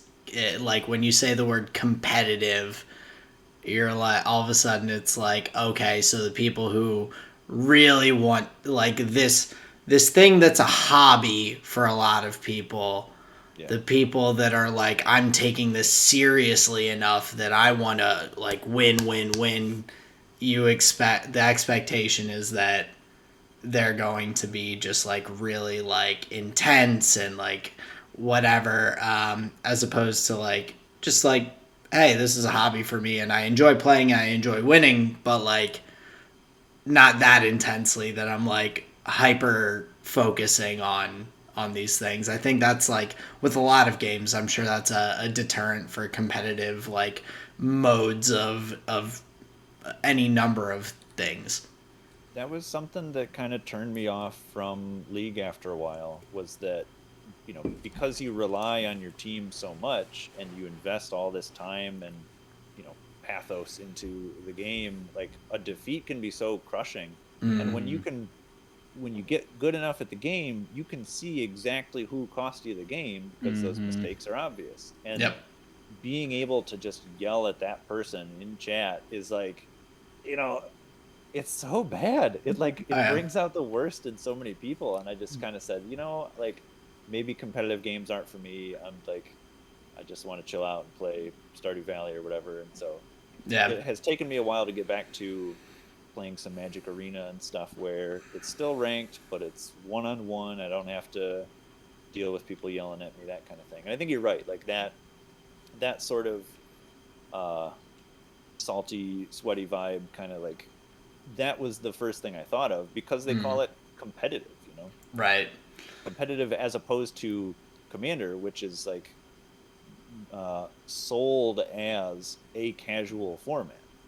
And it's more about being at the table together than what the cards are doing. Yeah. Right. Yep. Now, so we've made a bit of a distinction here in taste between the cEDH table and just a regular commander table. There's one strategy that I want to hit on eventually, but I think that has a larger conversation in the context of competitive commander. What are the strategies that you gravitate to? What are the decks that you love building? Ooh, I think in my core, I'm probably one of those value players. I like it when you get a bunch of triggers and you do one thing and it triggers 5 of your other cards, and it all just kind of like spirals up. Big is it vibes. I like So like that's kind of the Timmy side. I love copying things. I love dropping big spells. I love cheating costs. But, in addition to my, maybe well, so the cEDH deck that I chose for some reason is Urza, which happens to be like an asymmetric stacks deck. It's not. I wasn't drawn to it because it was a stacks deck. I think the toolbox nature of the deck is what, like, that was what I found the most appealing of it. It's a deck that has all these different pieces and a lot of different ways to put a win together, and piecing that puzzle together is the part that I enjoy. The stacks is sort of like, because Urza is a slow deck, you need that in order to keep pace with other people. I don't go into it thinking like, I just love making it so other people can't play, but that's a valid strategy too. Definitely. There's a sense of power in that, knowing like you play that card and everybody groans and you're like, yeah, I made you not do that. That's pretty cool. I mean, turn 1 Trinisphere, that is the stuff of nightmares. Well, and I was gonna say, it seems like that's like you're avoiding like the single win condition, the glass cannon kind of like, oh, I have to, like, if I get this draw right off the bat, then I will stomp everyone into the ground. I personally enjoy like, and from seeing Justin's decks and everything, I love the like reciprocity and like the secondary like win conditions and things. It's like, hey, if I get a shitty 7 to start, I can still potentially, like, I don't need just these 2 cards to build a storm together, to interact together, and be my only win condition. I think that's a cool part of Commander, from like talking about it and learning more about it, that you have a 100 card deck. Like there's the ability to put in so many safeguards or secondary options that that you can still like utilize in your as a potential win condition. It's not your A plan necessarily, but like could be your DEF plan. So those lists that rely like so totally on the Thassa's Oracle, or some of those like very linear win codes, those like kind of don't, I don't know, they don't appeal to me. Maybe I've got a bit of that hipster vibe or something, where I say like, Sure. if you win with the exact same thing and there aren't at least a couple of hoops to jump through, it's like, it's not cool in some way. And that's like, Sure, but then then this is where you get into the like the philosophy of it. Then are you really thinking in the cEDH like mindset? Because the idea would be you only think of the most efficient, right? Yeah. The most efficient is Thoracle plus Consult. So right. A 4-color shell or something. Right. So there's something about the fringe of cEDH where you're, like, oh yeah, it's got the, Breach and Dockside and Thoracle. Oh, but it's got, like Aaron was saying, oh, this other like weird backup plan. Like you see that all the time. And I definitely believe there's a place for that.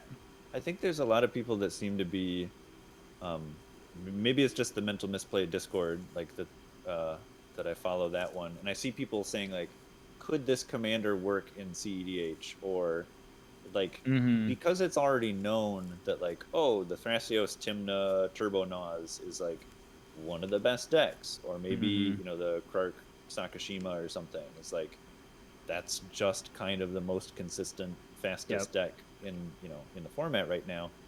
They like, because people have already figured that out, it's more interesting for everybody else to say, can I make this thing that's a little bit janky work well enough and hang with those clearly best in slot lists also? So it's like, there's only a small subset of people who are cEDH enthusiasts that are like truly thinking, the very best in slot at all costs. Everybody else is like kind of in the middle somewhere where they'd like really love to see their jank succeed also. Oh, because they're like us. They came from casual Commander. Yeah. You know, I want to play my Sun Titan, damn it. Yeah. Yeah, exactly. No, I get it. Can we make Sun Titan viable in cEDH? Probably not, but I mean, there's a bunch of lists that have it in. So I think that goes to the next question, where we talked a little bit about it, where the Urza deck has a lot of it. So let's talk about stacks, because I know it's maybe a hot button issue. I know some people like it, some people don't. It's a way to police the whole table instead of one-for-one people.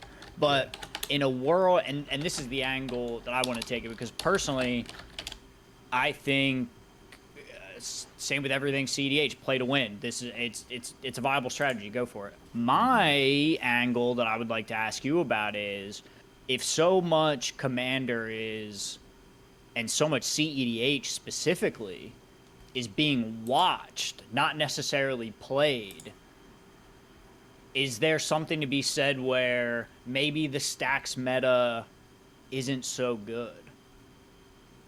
Ooh. Your mic's off. That's funny. I knocked my spit guard into the mute button on it. You were asking if stacks is not as viable a strategy as it used to be or something? Well, because it's so popular now. Like, everybody has a stacks list. Everybody wants to play Winter Orb. I'm curious as to, why do you think that is, if everybody's trying to stream their games and get like gameplay videos and this and that? Why is everybody wanting to slow the table down? Yeah, that's a good question. I would, if I had to guess, I would maybe say that it's because it's a way to equalize a lot of those turbo NAWs kind of lists. Okay. If the format is just super fast, and the way that you can even the playing field is by putting some of those limiters on the game, that maybe it's just that people, in order for people to play more of the commanders or colors or strategies that they want, in order to make that viable, they have to include some amount of a stacks package, just to keep up. When there's a risk that on turn 1 or 2 somebody gets all the right rocks and lands a Adnaz. That's my guess. I don't know. Maybe it's just. Well, that's fair enough. I'm just curious, because like I guess it's just like deck building preference, and that's just what's going on at the time. I just think about it in the sense of, because I'm watching so much and I see so many communities built around the streams and the videos, it's weird that that's come up as well. That's all. Just that they've like grown together, I guess, is just the observation. Yeah. And I haven't, I've only really been into this for a year and a half now or something, that I'm back into it. So I don't have a whole lot to chart about it. I think there's, I don't know, maybe is it people coming from from casual tables where stacks of any sort is so frowned upon. It gets a really bad name for. They get to let loose. It's the bane of casuals, where it's like, damn it, I've just wanted to play a Winter Orb this whole time, and I finally get to slam it. Maybe there's a little bit of that involved. I think that's actually a great observation, an angle that I didn't think of. Okay, interesting. So we get a little sense about the strategies that you enjoy, even if the deck, even if the Urza deck that you went to for your cEDH isn't necessarily your cup of tea specifically. You understand the merits of it, and I think that's important.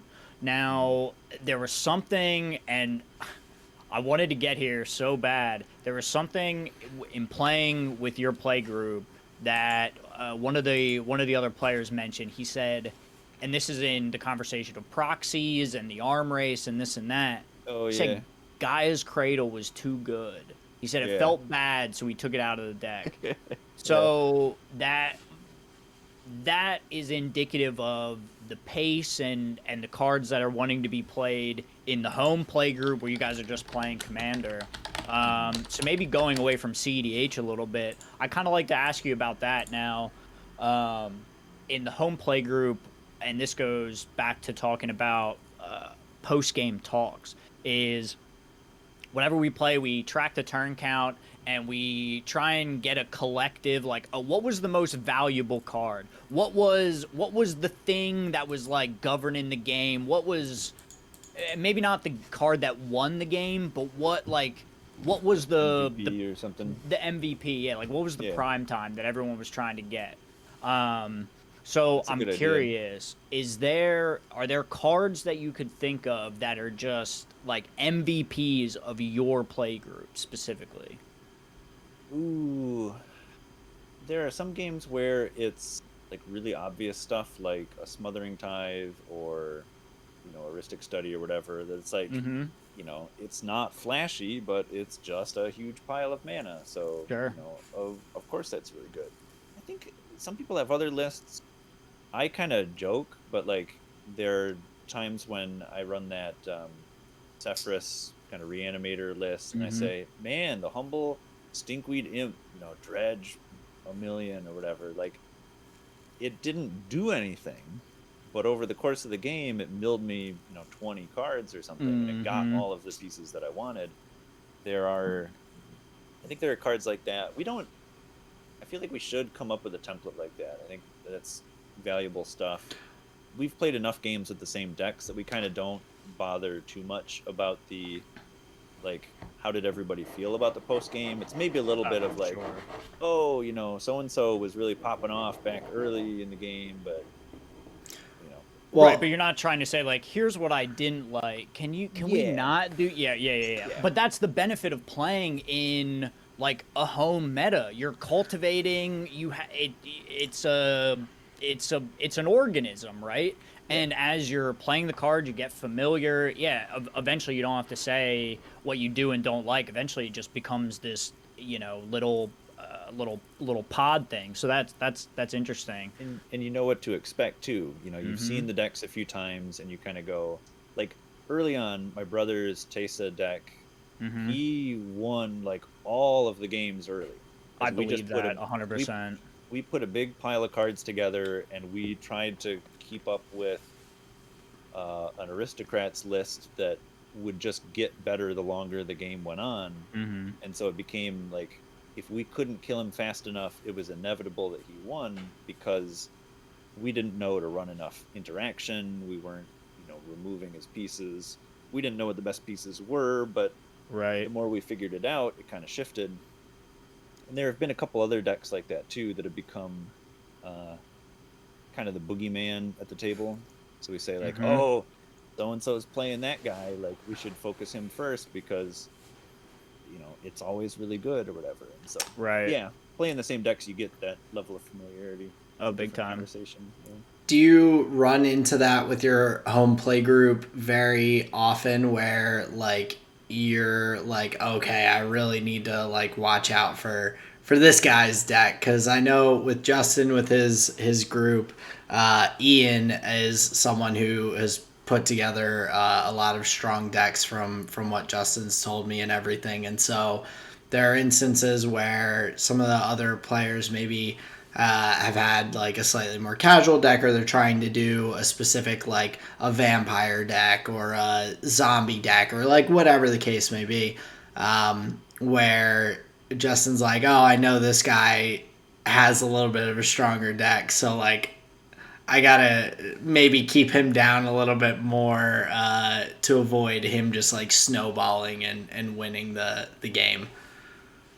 That whole dynamic has been one of the really endearing parts, I think, of playing a four-player game like that where everybody's trying to win. It helps kind of equalize it a little bit where it's okay that not everybody brings a deck that has the same level of tuning or focus or dollars if you're buying the paper, I'll put into Right.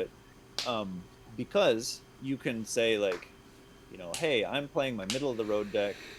Guy number one has his you know, Zur the Enchanter or whatever, who's just gonna murder us all. Like, hey, guy number 4 with kind of the soft deck, like, help me take this guy out. And now you've like, you know, you've built a dynamic there between the different people at the group. And if, you know, as long as you're all in the same ballpark, some of that stuff works and it's not too big a feel bad. I think there Yeah. is an upper limit where Oh, if someone's got a deck that's so fast, it's like, it Yeah. just isn't fun. You know, none of us have anything to compete. So Yeah. Well, and talking about like fast decks, I know this was one of Justin's other points that he had put on kind of his notes, but do you I know you said you don't like specifically keep track of like, oh, this card specifically is like the one that won the match or like an MVP kind of card, but do you all like keep track of like an average turn length or like When do winning your games turn? end? Yeah, like how many turns they typically go. I think we've started to do a little bit more of that. I watched some YouTube video that really made an impact on me. They were talking about the critical turn and what was the other thing? The Gemstone Mine podcast. If you haven't checked those guys out, it was pretty solid. They were talking about figuring out what the critical turn is for your deck, and then what kind of clock it puts on the game. So the way they measured it was like you are setting up for a big chunk of the game, and then you get one turn where stuff really starts happening. And then from that point on, there is a clock on the game, and it's either how many turns it takes you to attack someone to win, or if it's kind of a combo deck, the critical turn might be a 0 turn clock. That's like, once you get those pieces, the game just ends. So that kind of helps you compare decks when you say, oh, it's a turn 6 critical turn, and it puts about a 3 turn clock on the game. I make some Voltron creature and I just start chopping everybody. Versus, oh, here's my super fast, you know, Bergie deck or whatever. It has like a turn 3 or 4 critical turn and a 1 turn clock. You know.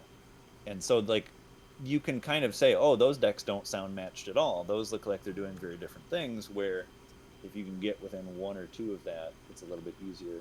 We haven't really kept track, but I think we're mostly on the slow end, where before turn 6, it's really just a lot of setup. Turn 6 onward, then it's like, all right, everybody's slamming big enchantments, big creatures, and then it's kind of that race to clobber everybody. So I wanted to bust out the Excel and and make that spreadsheet to really start. Dude, you have to. It's fun. It's fun. So it sounds like your games are like somewhere around like turn 9 to 11 they would end then. I think critical turn range, 6 or 7, and then a couple turn clock. That's very similar to what we have as well. Our average started at like, I think it was up at 13, and it's probably down to like 11 at this point. We had kept like an Excel sheet and all that.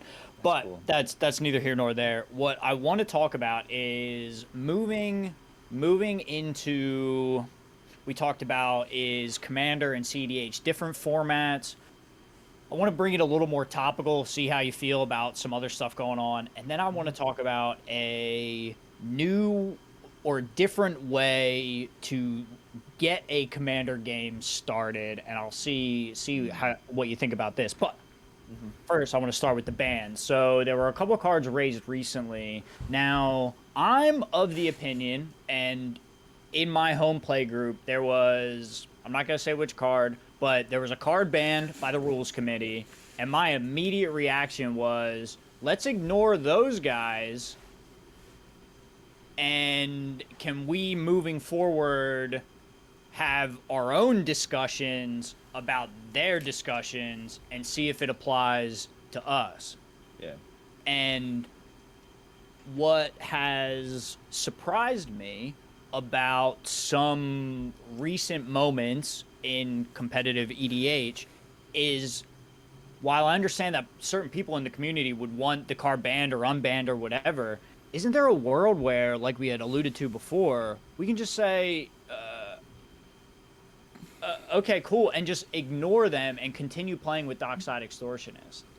I think it was in a Dice to Removal podcast. Pleasant Kenobi and the Professor were talking about. It might have even been bans and stuff, and one of them said something like, "You realize that with the totality of Magic cards basically being legal, this format is just completely broken. It's always been Yes. broken. Like Yes. it's not okay, you know. So in a way, like, are does it make sense to ban anything? And in some ways, I kind of think like I think as long as you have one commander format where everything's legal, bans are kind of like silly. I agree. In a way, you know. I almost think if it wouldn't be too much work, it'd be easier to say, like, here are lists of suggested cards to ban or whatever.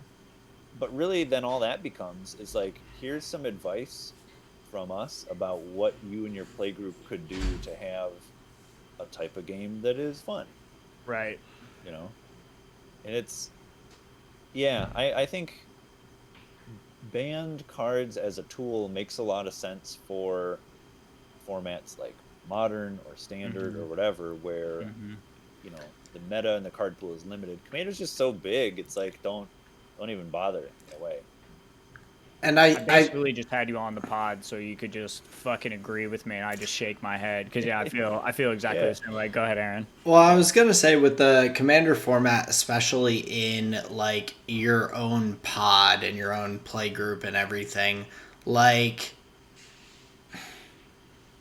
it just doesn't matter. Ban cards, whatever data they're using, because we may have never played that card. Right, like it might be too expensive of a card. Someone like might not have it.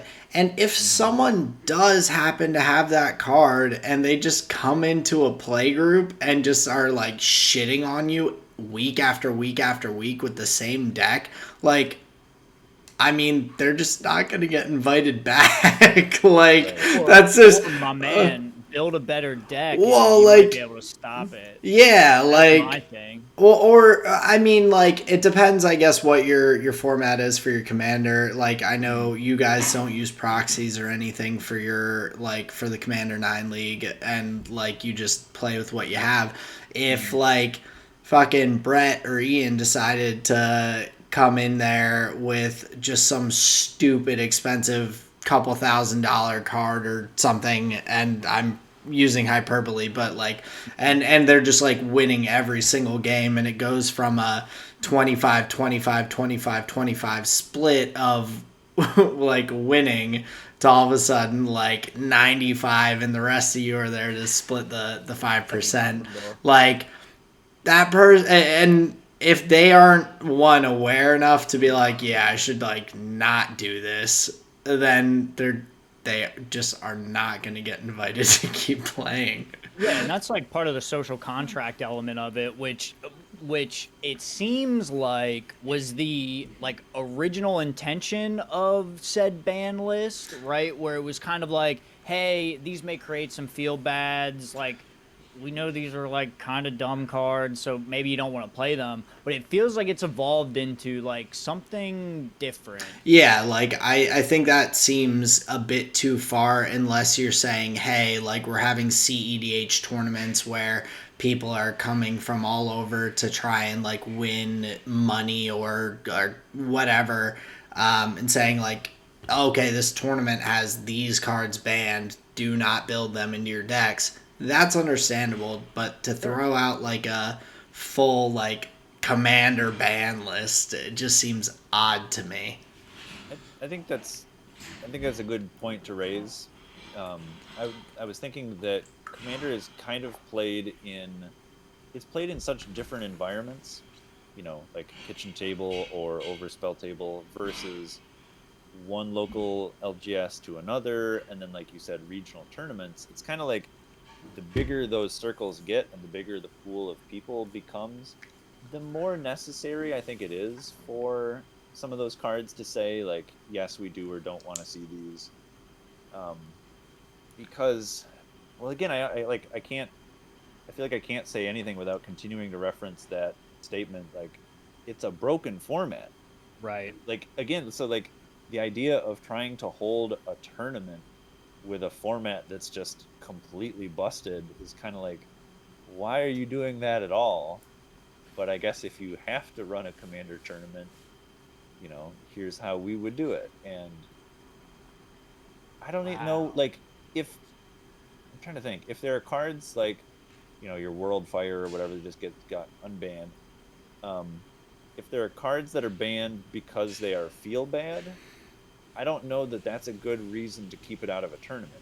Right, but that's the only reason Iona's on the ban list.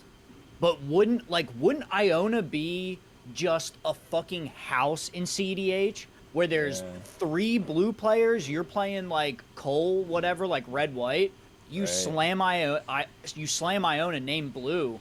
You're gonna have 3 people scoop, and to me, that's as efficient as a Thoracle, and it still gets around the Rule Zero conversation where, hey man, we're playing to win. If this is player removal effectively. Yeah. So, to your point, yeah, it's like if we're banning things on feel bads, come on. Feel bad's like, I guess I would almost say that I see a more reason to ban something like Thassa's Oracle because it is such a unique card with a game-winning combo with less surface area to the combo than previous cards that did the same thing. Your Yep. Lab Maniac, your Yep. Jace. Um, uh, so like that, and I would kind of say a Hull Breacher was sort of another one for the cost and the effect that it had on the game at flash speed and all that kind of stuff. Those are things that do actually warp the way the game is played. Mm-hmm. Iona, I'd have to think of that one. I haven't mulled over enough to have a really Sure. great opinion on, but And that was the first one that came to mind, but I think you yeah. do raise a good point there. But I think like your things like World Fire that are, it's a feel bad card at a casual table, but if you've built your deck around World Fire as a win condition, that one seems, well, again, they did unban it. Maybe they've, that's kind of a sign. I guess I have to look. I don't know, Paradox Engine, some of these things that are such outliers in the effect that they provide Mm-hmm. that it pushes out other choices for that kind of slot. Does that, like, in your guys' opinion, kind of pigeonhole like the I'm blanking on the name of the people who make Magic the Gathering cards and like come up with new ones, but Wizards. Wizards, yes. So like, does that? They don't give a fuck. Well, They don't give a no, fuck about a commander ban list. Is that what you're asking? no. Like, are they pigeonholed necessarily by the fact that there are cards like these that you guys are like? You guys have talked about multiple cards and said they have such unique abilities or unique interactions. Like, if there's so few of them that are being created and like new cards that are being developed with like unique interactions, does that pigeonhole things into like a very specific, like, these are the things that cards can do, and like you like can't really grow and have new abilities because if a new interaction or a new card like ability is put into play, then it has the potential to interact in a way that is going to really squash one format, even if it's temporarily until they develop other cards that have similar unique abilities. Like, do you think that like limits the growth of Magic in a way?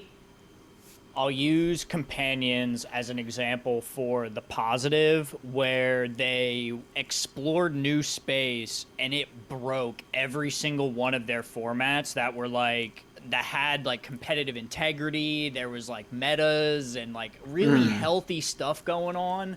A new mechanic that they introduced into the game effectively broke that stuff, and they had to rechange the rules and retool.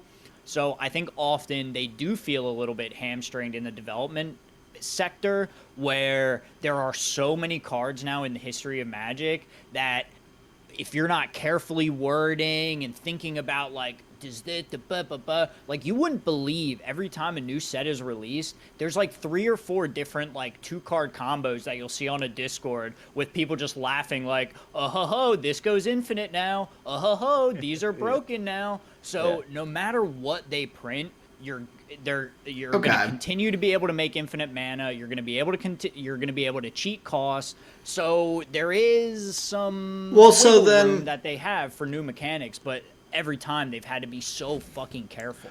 Well, 'Cause so it does, then it shatters things. if you already have all of these different like combos that create infinite mana, infinite storm, infinite whatever, like then why worry about it? yeah, then why like does a new thing that does an infinite, like why limit it to like, oh, you can only have these combos that we've had for like 5 years or 10 years or 30 years, like why isolate it to be like, no, these ones are okay, like. And I think that kind of brings it back around to like the concept of a ban list and everything. Like I'm sure that there are things that are like season 3 League of Legends Kassadin where if you didn't ban it, you lose the game. It didn't matter if you have a freaking squirrel on the other team that has a mouse and keyboard in front of them.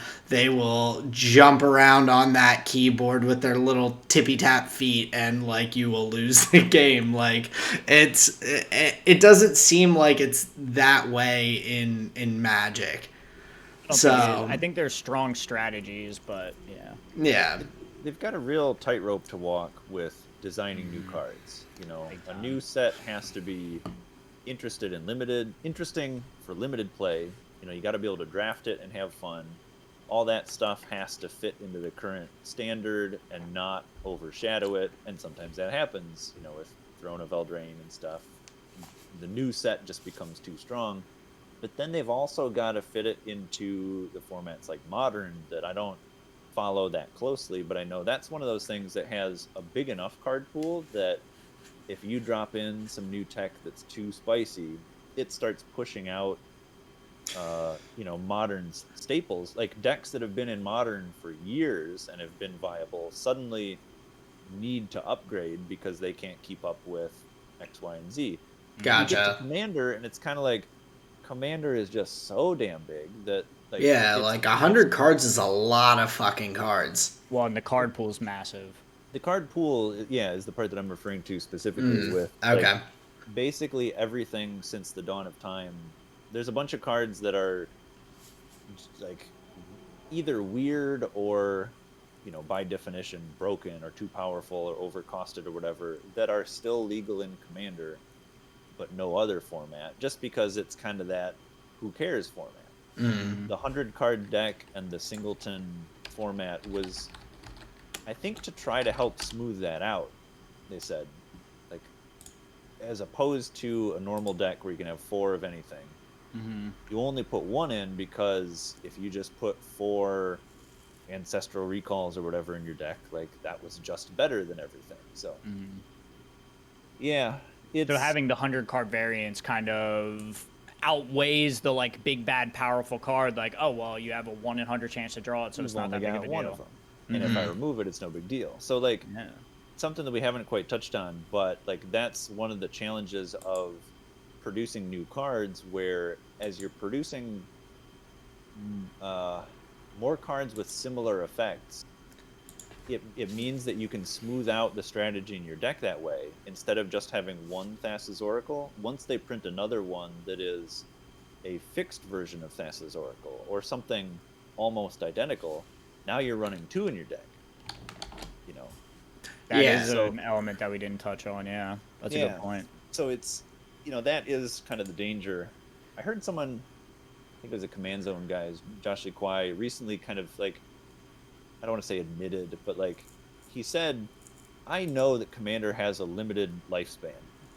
Like, it's only a matter of time until there are just too many cards out there and the format becomes, such nonsense that it's unrecognizable to what it is now. And that makes sense. If you keep adding cards, every new set brings some spicy thing that just gets better and better. It's gonna crumble at some point and either be not fun or totally different or whatever. Yeah, Crumble under the size of a 200 card deck. that makes People have proposed sense. that. It's like, Yeah. should we make the deck size bigger to counteract the fact that there are so many redundant effects? I don't like that either. Yeah. Buy I new don't deck know. boxes. That wouldn't be fun at all. Well, Companies would have to produce new deck boxes. There's like nothing for that yet. Right. yeah, and and just the one that comes to mind for me because it's like one of the most famous cards in the game, and Justin's talked about different like reprints is like if you have a black lotus in your deck and then you also have a jeweled lotus and like you're like they're different cards but like you're stacking them together and giving yourself essentially the same like redundancy without breaking like format rules or I hadn't I guess thought about the idea of new cards and new interactions and things like that necessarily like pushing out old things and like the trying to avoid that. I mean, we've seen it in League of Legends with dashes. Like there was a strong period of time where every new champion had some sort of dash ability, and then they were reworking old champions to, I mean, freaking Rise got reworked 18 times to be able from his original state where your ultimate just gives essentially bonus damage on all of your other abilities for like a 6-second time period to a full team potentially teleport ability to move around the map. Like the power creep is like a very real thing, and you, in the sense of Magic, like you can't you can't rework an old card. Like a card, it's cardboard. It's printed. It's out there. It says what it says on the little words underneath it. So Yeah, you can't errata any of the cardboard. yeah, But much like with league players figuring out that mobility is just this super important thing to have, like arguably just better than a lot of other abilities. It's kind of like in Magic or Commander specifically, card draw is just always kind of good, and so any of those commanders that have some kind of card draw effect stapled on them tend to just be more appealing, because why wouldn't you play something that has that reliable hand refill? Gives you consistency. Yeah. So I think there's a lot of stuff like that you have to balance against that. But I don't know. I guess I don't envy their I don't envy their position trying to design this stuff for seriously a narrow band. And trying to hit so many different formats. Like in the span of this conversation, we talked about like a million different, rule sets and whatever. So yeah, the nitty gritty would be impossible. But speaking of the nitty gritty, I don't want to keep you guys here for too long, so we can hit some of the final sectors. But I'll give you this, and then we'll get into the flavor of the week, and we can get out of here. So for the Commander 9 League, we came up with a strategy for our pre-games. So the idea is we started with everybody has 9 decks that are what you would say like registered, right? These are the 9 decks that like we all know you're playing, we're all familiar with, blah, blah, blah. And at the start of every game, you lay out 5. So Commander's a 4-player format. You bring 5 decks to the table. That was smooth. That was very smooth. My duct tape failed me. Did it fail you again? I think a little bit, yeah. That's all right. Yeah, no, you're good. So 4 players, 5 decks. You roll to see who plays first, and then they ban they ban first. So they knock out one deck from each player, and then you go around the table. The idea is that the last player gets to ban last. So they have the last say of like, oh no, I don't want to see that, I don't want to see that, and I don't want to see that. And we've rocked that. I think we have like 75 to like almost 85 games played in that style. We had a lot of good data, like little meta games developing, like, oh, you banned that last time, this and that. But we found it was a great way to kind of equalize the deck building challenge that is the arms race, where if I know you have XYZ cards in this deck and I don't want to play against that, instead of you like mind gaming me into believing that your deck is a 7, guess what? I can just ban it. I can say nah. And we found that is like big fun. We really enjoy it. And obviously we took the idea from League of Legends, where you get to ban champions and then pick champions in the competitive format.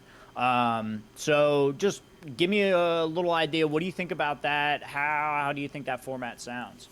I think that sounds fun.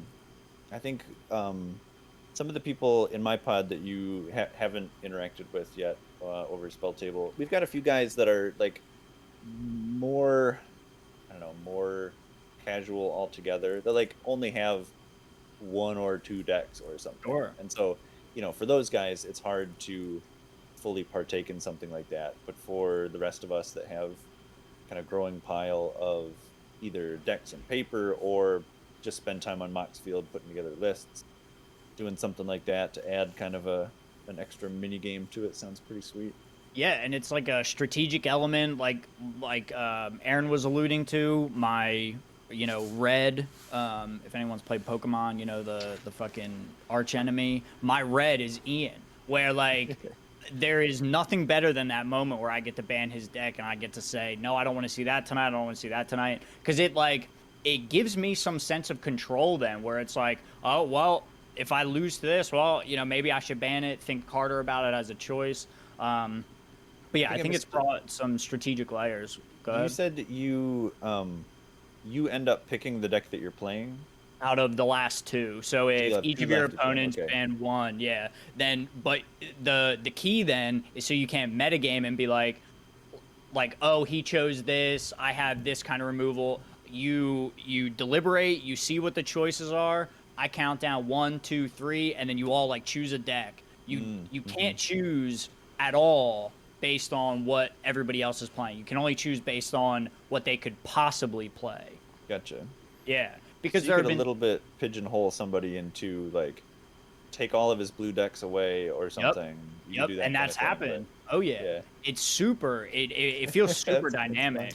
I think it also allows you to like play, from what I understand, play decks that you maybe are bringing as a new deck, or you just want to try it out, or you just want to like have a nice like fun time, like doing like which deck is it, Justin, that you got, the chef deck that you like build food? Oh, Guidome? Yeah. Oh, yeah, dude. I was playing him last night. Yeah. Yeah. Cool. And so like if you're like, man, I just got this new card, I really want to play this deck, like you can like bring that in, and like you may know that, oh, like Ian has this deck that's just going to immediately shut down the strategy, and you can just be like, no, I want to play this and see how it works. Like, fuck that deck. Get that out of here. Yeah. It gives you the option to, like, make your tool stronger by getting rid of the thing that, would be good against you. It's just been a different way to do it, and I think a way where all this talk of like the rule 0 conversation and this and that, like it kind of got done away with, ever since we started doing that. So I'm glad I just wanted to throw that at you. Maybe you guys will be able to try that in your home play group. But I have been dying to know. I had heard you say you cooked up some haggis one time, and I'm not sure exactly what that is, but I would love to know, Buddha, what is your flavor of the week here for the week? Give me your music, your food, and a visual medium. You want one of each? Yeah. I don't want to dominate. I didn't actually cook any haggis. That was some kind of joke. A I heard joke. it's okay. I don't know. I've never had it, but it sounds not as appetizing. I think I accidentally ate some kind of stomach or intestine or something when I was in China because Gotcha. it looked like a mushroom. Mm. The shape and texture of the thing. I thought it was some type of fungus, and I think I got a little bit in and was like, this is chewier than I thought it should be. I don't know what the heck this is. Um, Let me think. Visual medium might be the toughest one. For music wise, I don't know if you guys are into much electronic stuff. Aaron's a Uh, big fan. yeah. Well, I think I dabble a bit. you dabble. Do you know? I don't know how to pronounce it. Apache, Apashe. I've heard of them. I can't and I'm also someone who's terrible at, like, I can listen to tons of music. I could never tell you a single artist or song name, but I could I'll, know a bunch of lyrics or I'll whatnot. shoot you So some. I'll shoot you all the links yeah, afterwards. absolutely. It's a guy that I found kind of a little while ago, but I've been listening to some of his tracks before. He did a whole album with an orchestra, and I know it's one of these like, oh, electronic music and strings, blah blah blah. But I like, love, like, electronic music that has, well, specifically like trumpets in it, because I played the trumpet, and so I love that sound.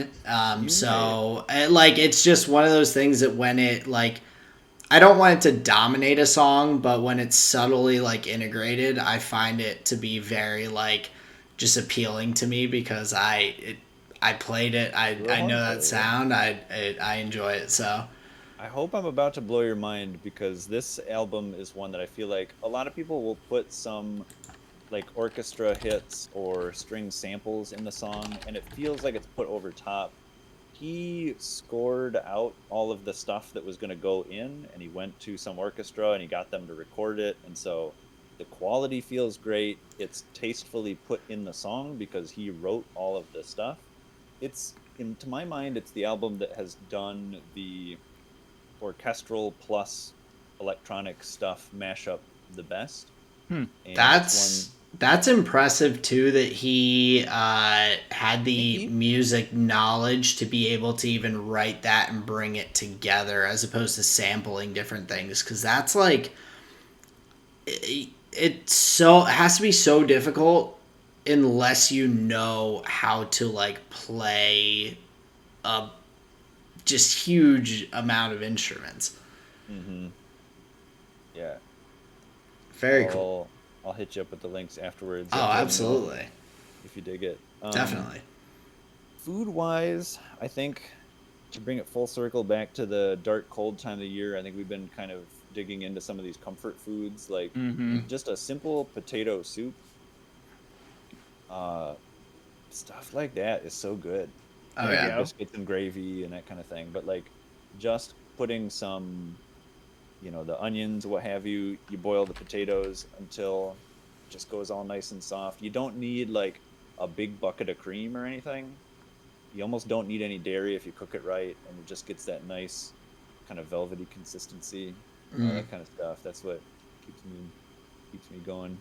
Nice warm comfort food. Warm comfort food, yeah. I like that. That's a good one. Aaron, what Um, do you got for us? Oh, I had a well, visual one. I want to make Oh, sure I yeah, check off go your for it. boxes Yeah, real I'm sorry. quick. I'm sorry. I saw. I've been thinking. I mean, I've got like duct tape lights. These are Home Depot clamp lights with paper over it and stuff to try to DIY. But I've been like very close to buying, real professional cool guy lights because I keep seeing like stuff on Instagram. My friend sent me a post from a company that does jewelry, but they got a real professional photographer that had some shot that was like just a hand holding some big black crystal or something, but perfectly lit, neutral background, and like the jewelry really popped and everything. And I just thought, man, for like an ad on Instagram, these guys went out and paid someone that really knew their stuff and got this great shot to really showcase it. I don't know, it's all about the lighting when it comes to stuff like that. well, and I think a good with like the ring lights and things like that they've come out with that are supposed to be for like vlogging or what, like there's a lot of unique and kind of cool things that you can do, like with like there are some that I've seen and they're relatively inexpensive that you can you can change the color. So if you like, as opposed to like a bright white, you could maybe do like a light yellow or something that gives more of a like sun vibe or something like that. So there's definitely some cool stuff out there for like lighting, and it does make a huge difference. It's a good time to get into it. Is that stuff kind of just keeps getting cheaper? I think where Yeah, I hear a lot of that hardware. Like the farther you go back, it was like a real investment to buy real big lights when it was all bulbs. yeah. So, well, Justin, I will go ahead with my flavor of the week. But for my food, this past week, I made just some yummy burgers for me and Colleen. We had, I just got some burgers from the store, but I added some red onions that I fried up in a pan, some gorgonzola cheese, and then did some bacon on top of that. So nice, yummy, greasy, warm food. So that was my food for this past week. For bacon burger, oh my god! Yeah, it was delicious. For my music, I've been getting back into. It's also like it's a winter thing that I seem to do, but when it's colder out, I listen to like aggressive music. So I like some heavier metal and things like that.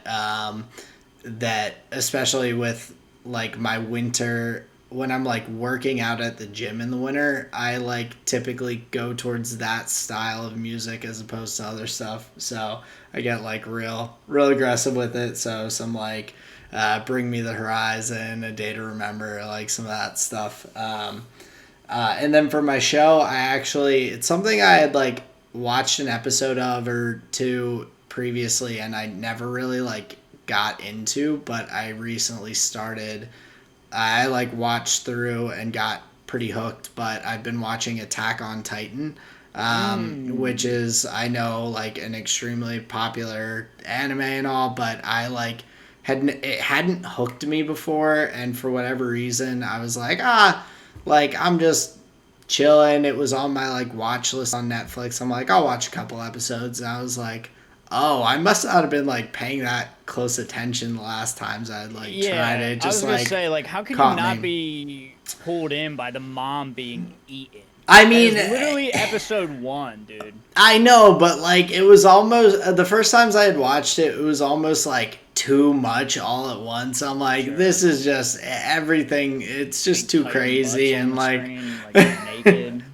It's a lot to deal with. So I was like, but I finally like gave it another shot, and I've like binged through like the first season into season 2 now in the past like week, and so that's been my visual medium. It's been very entertaining. So nice. That's what's up, dude. Yeah. Well, I'll sling through mine here. My food is not as interesting. I was thinking like, ooh, like what's something fun? So I've just like had clementines recently. Sarah's been getting them, and having some citrus in the house has been really nice. Yeah. Avoid the scurvy. Compared to yours. Yeah. I'll never get scurvy. That'll be me. But for my visual medium, the Red Bull F1 car launch was today. They put out their like live stream release. We could get like first eyes on the vehicle. Just like from fan perspective, that was like super exciting today. Very cool.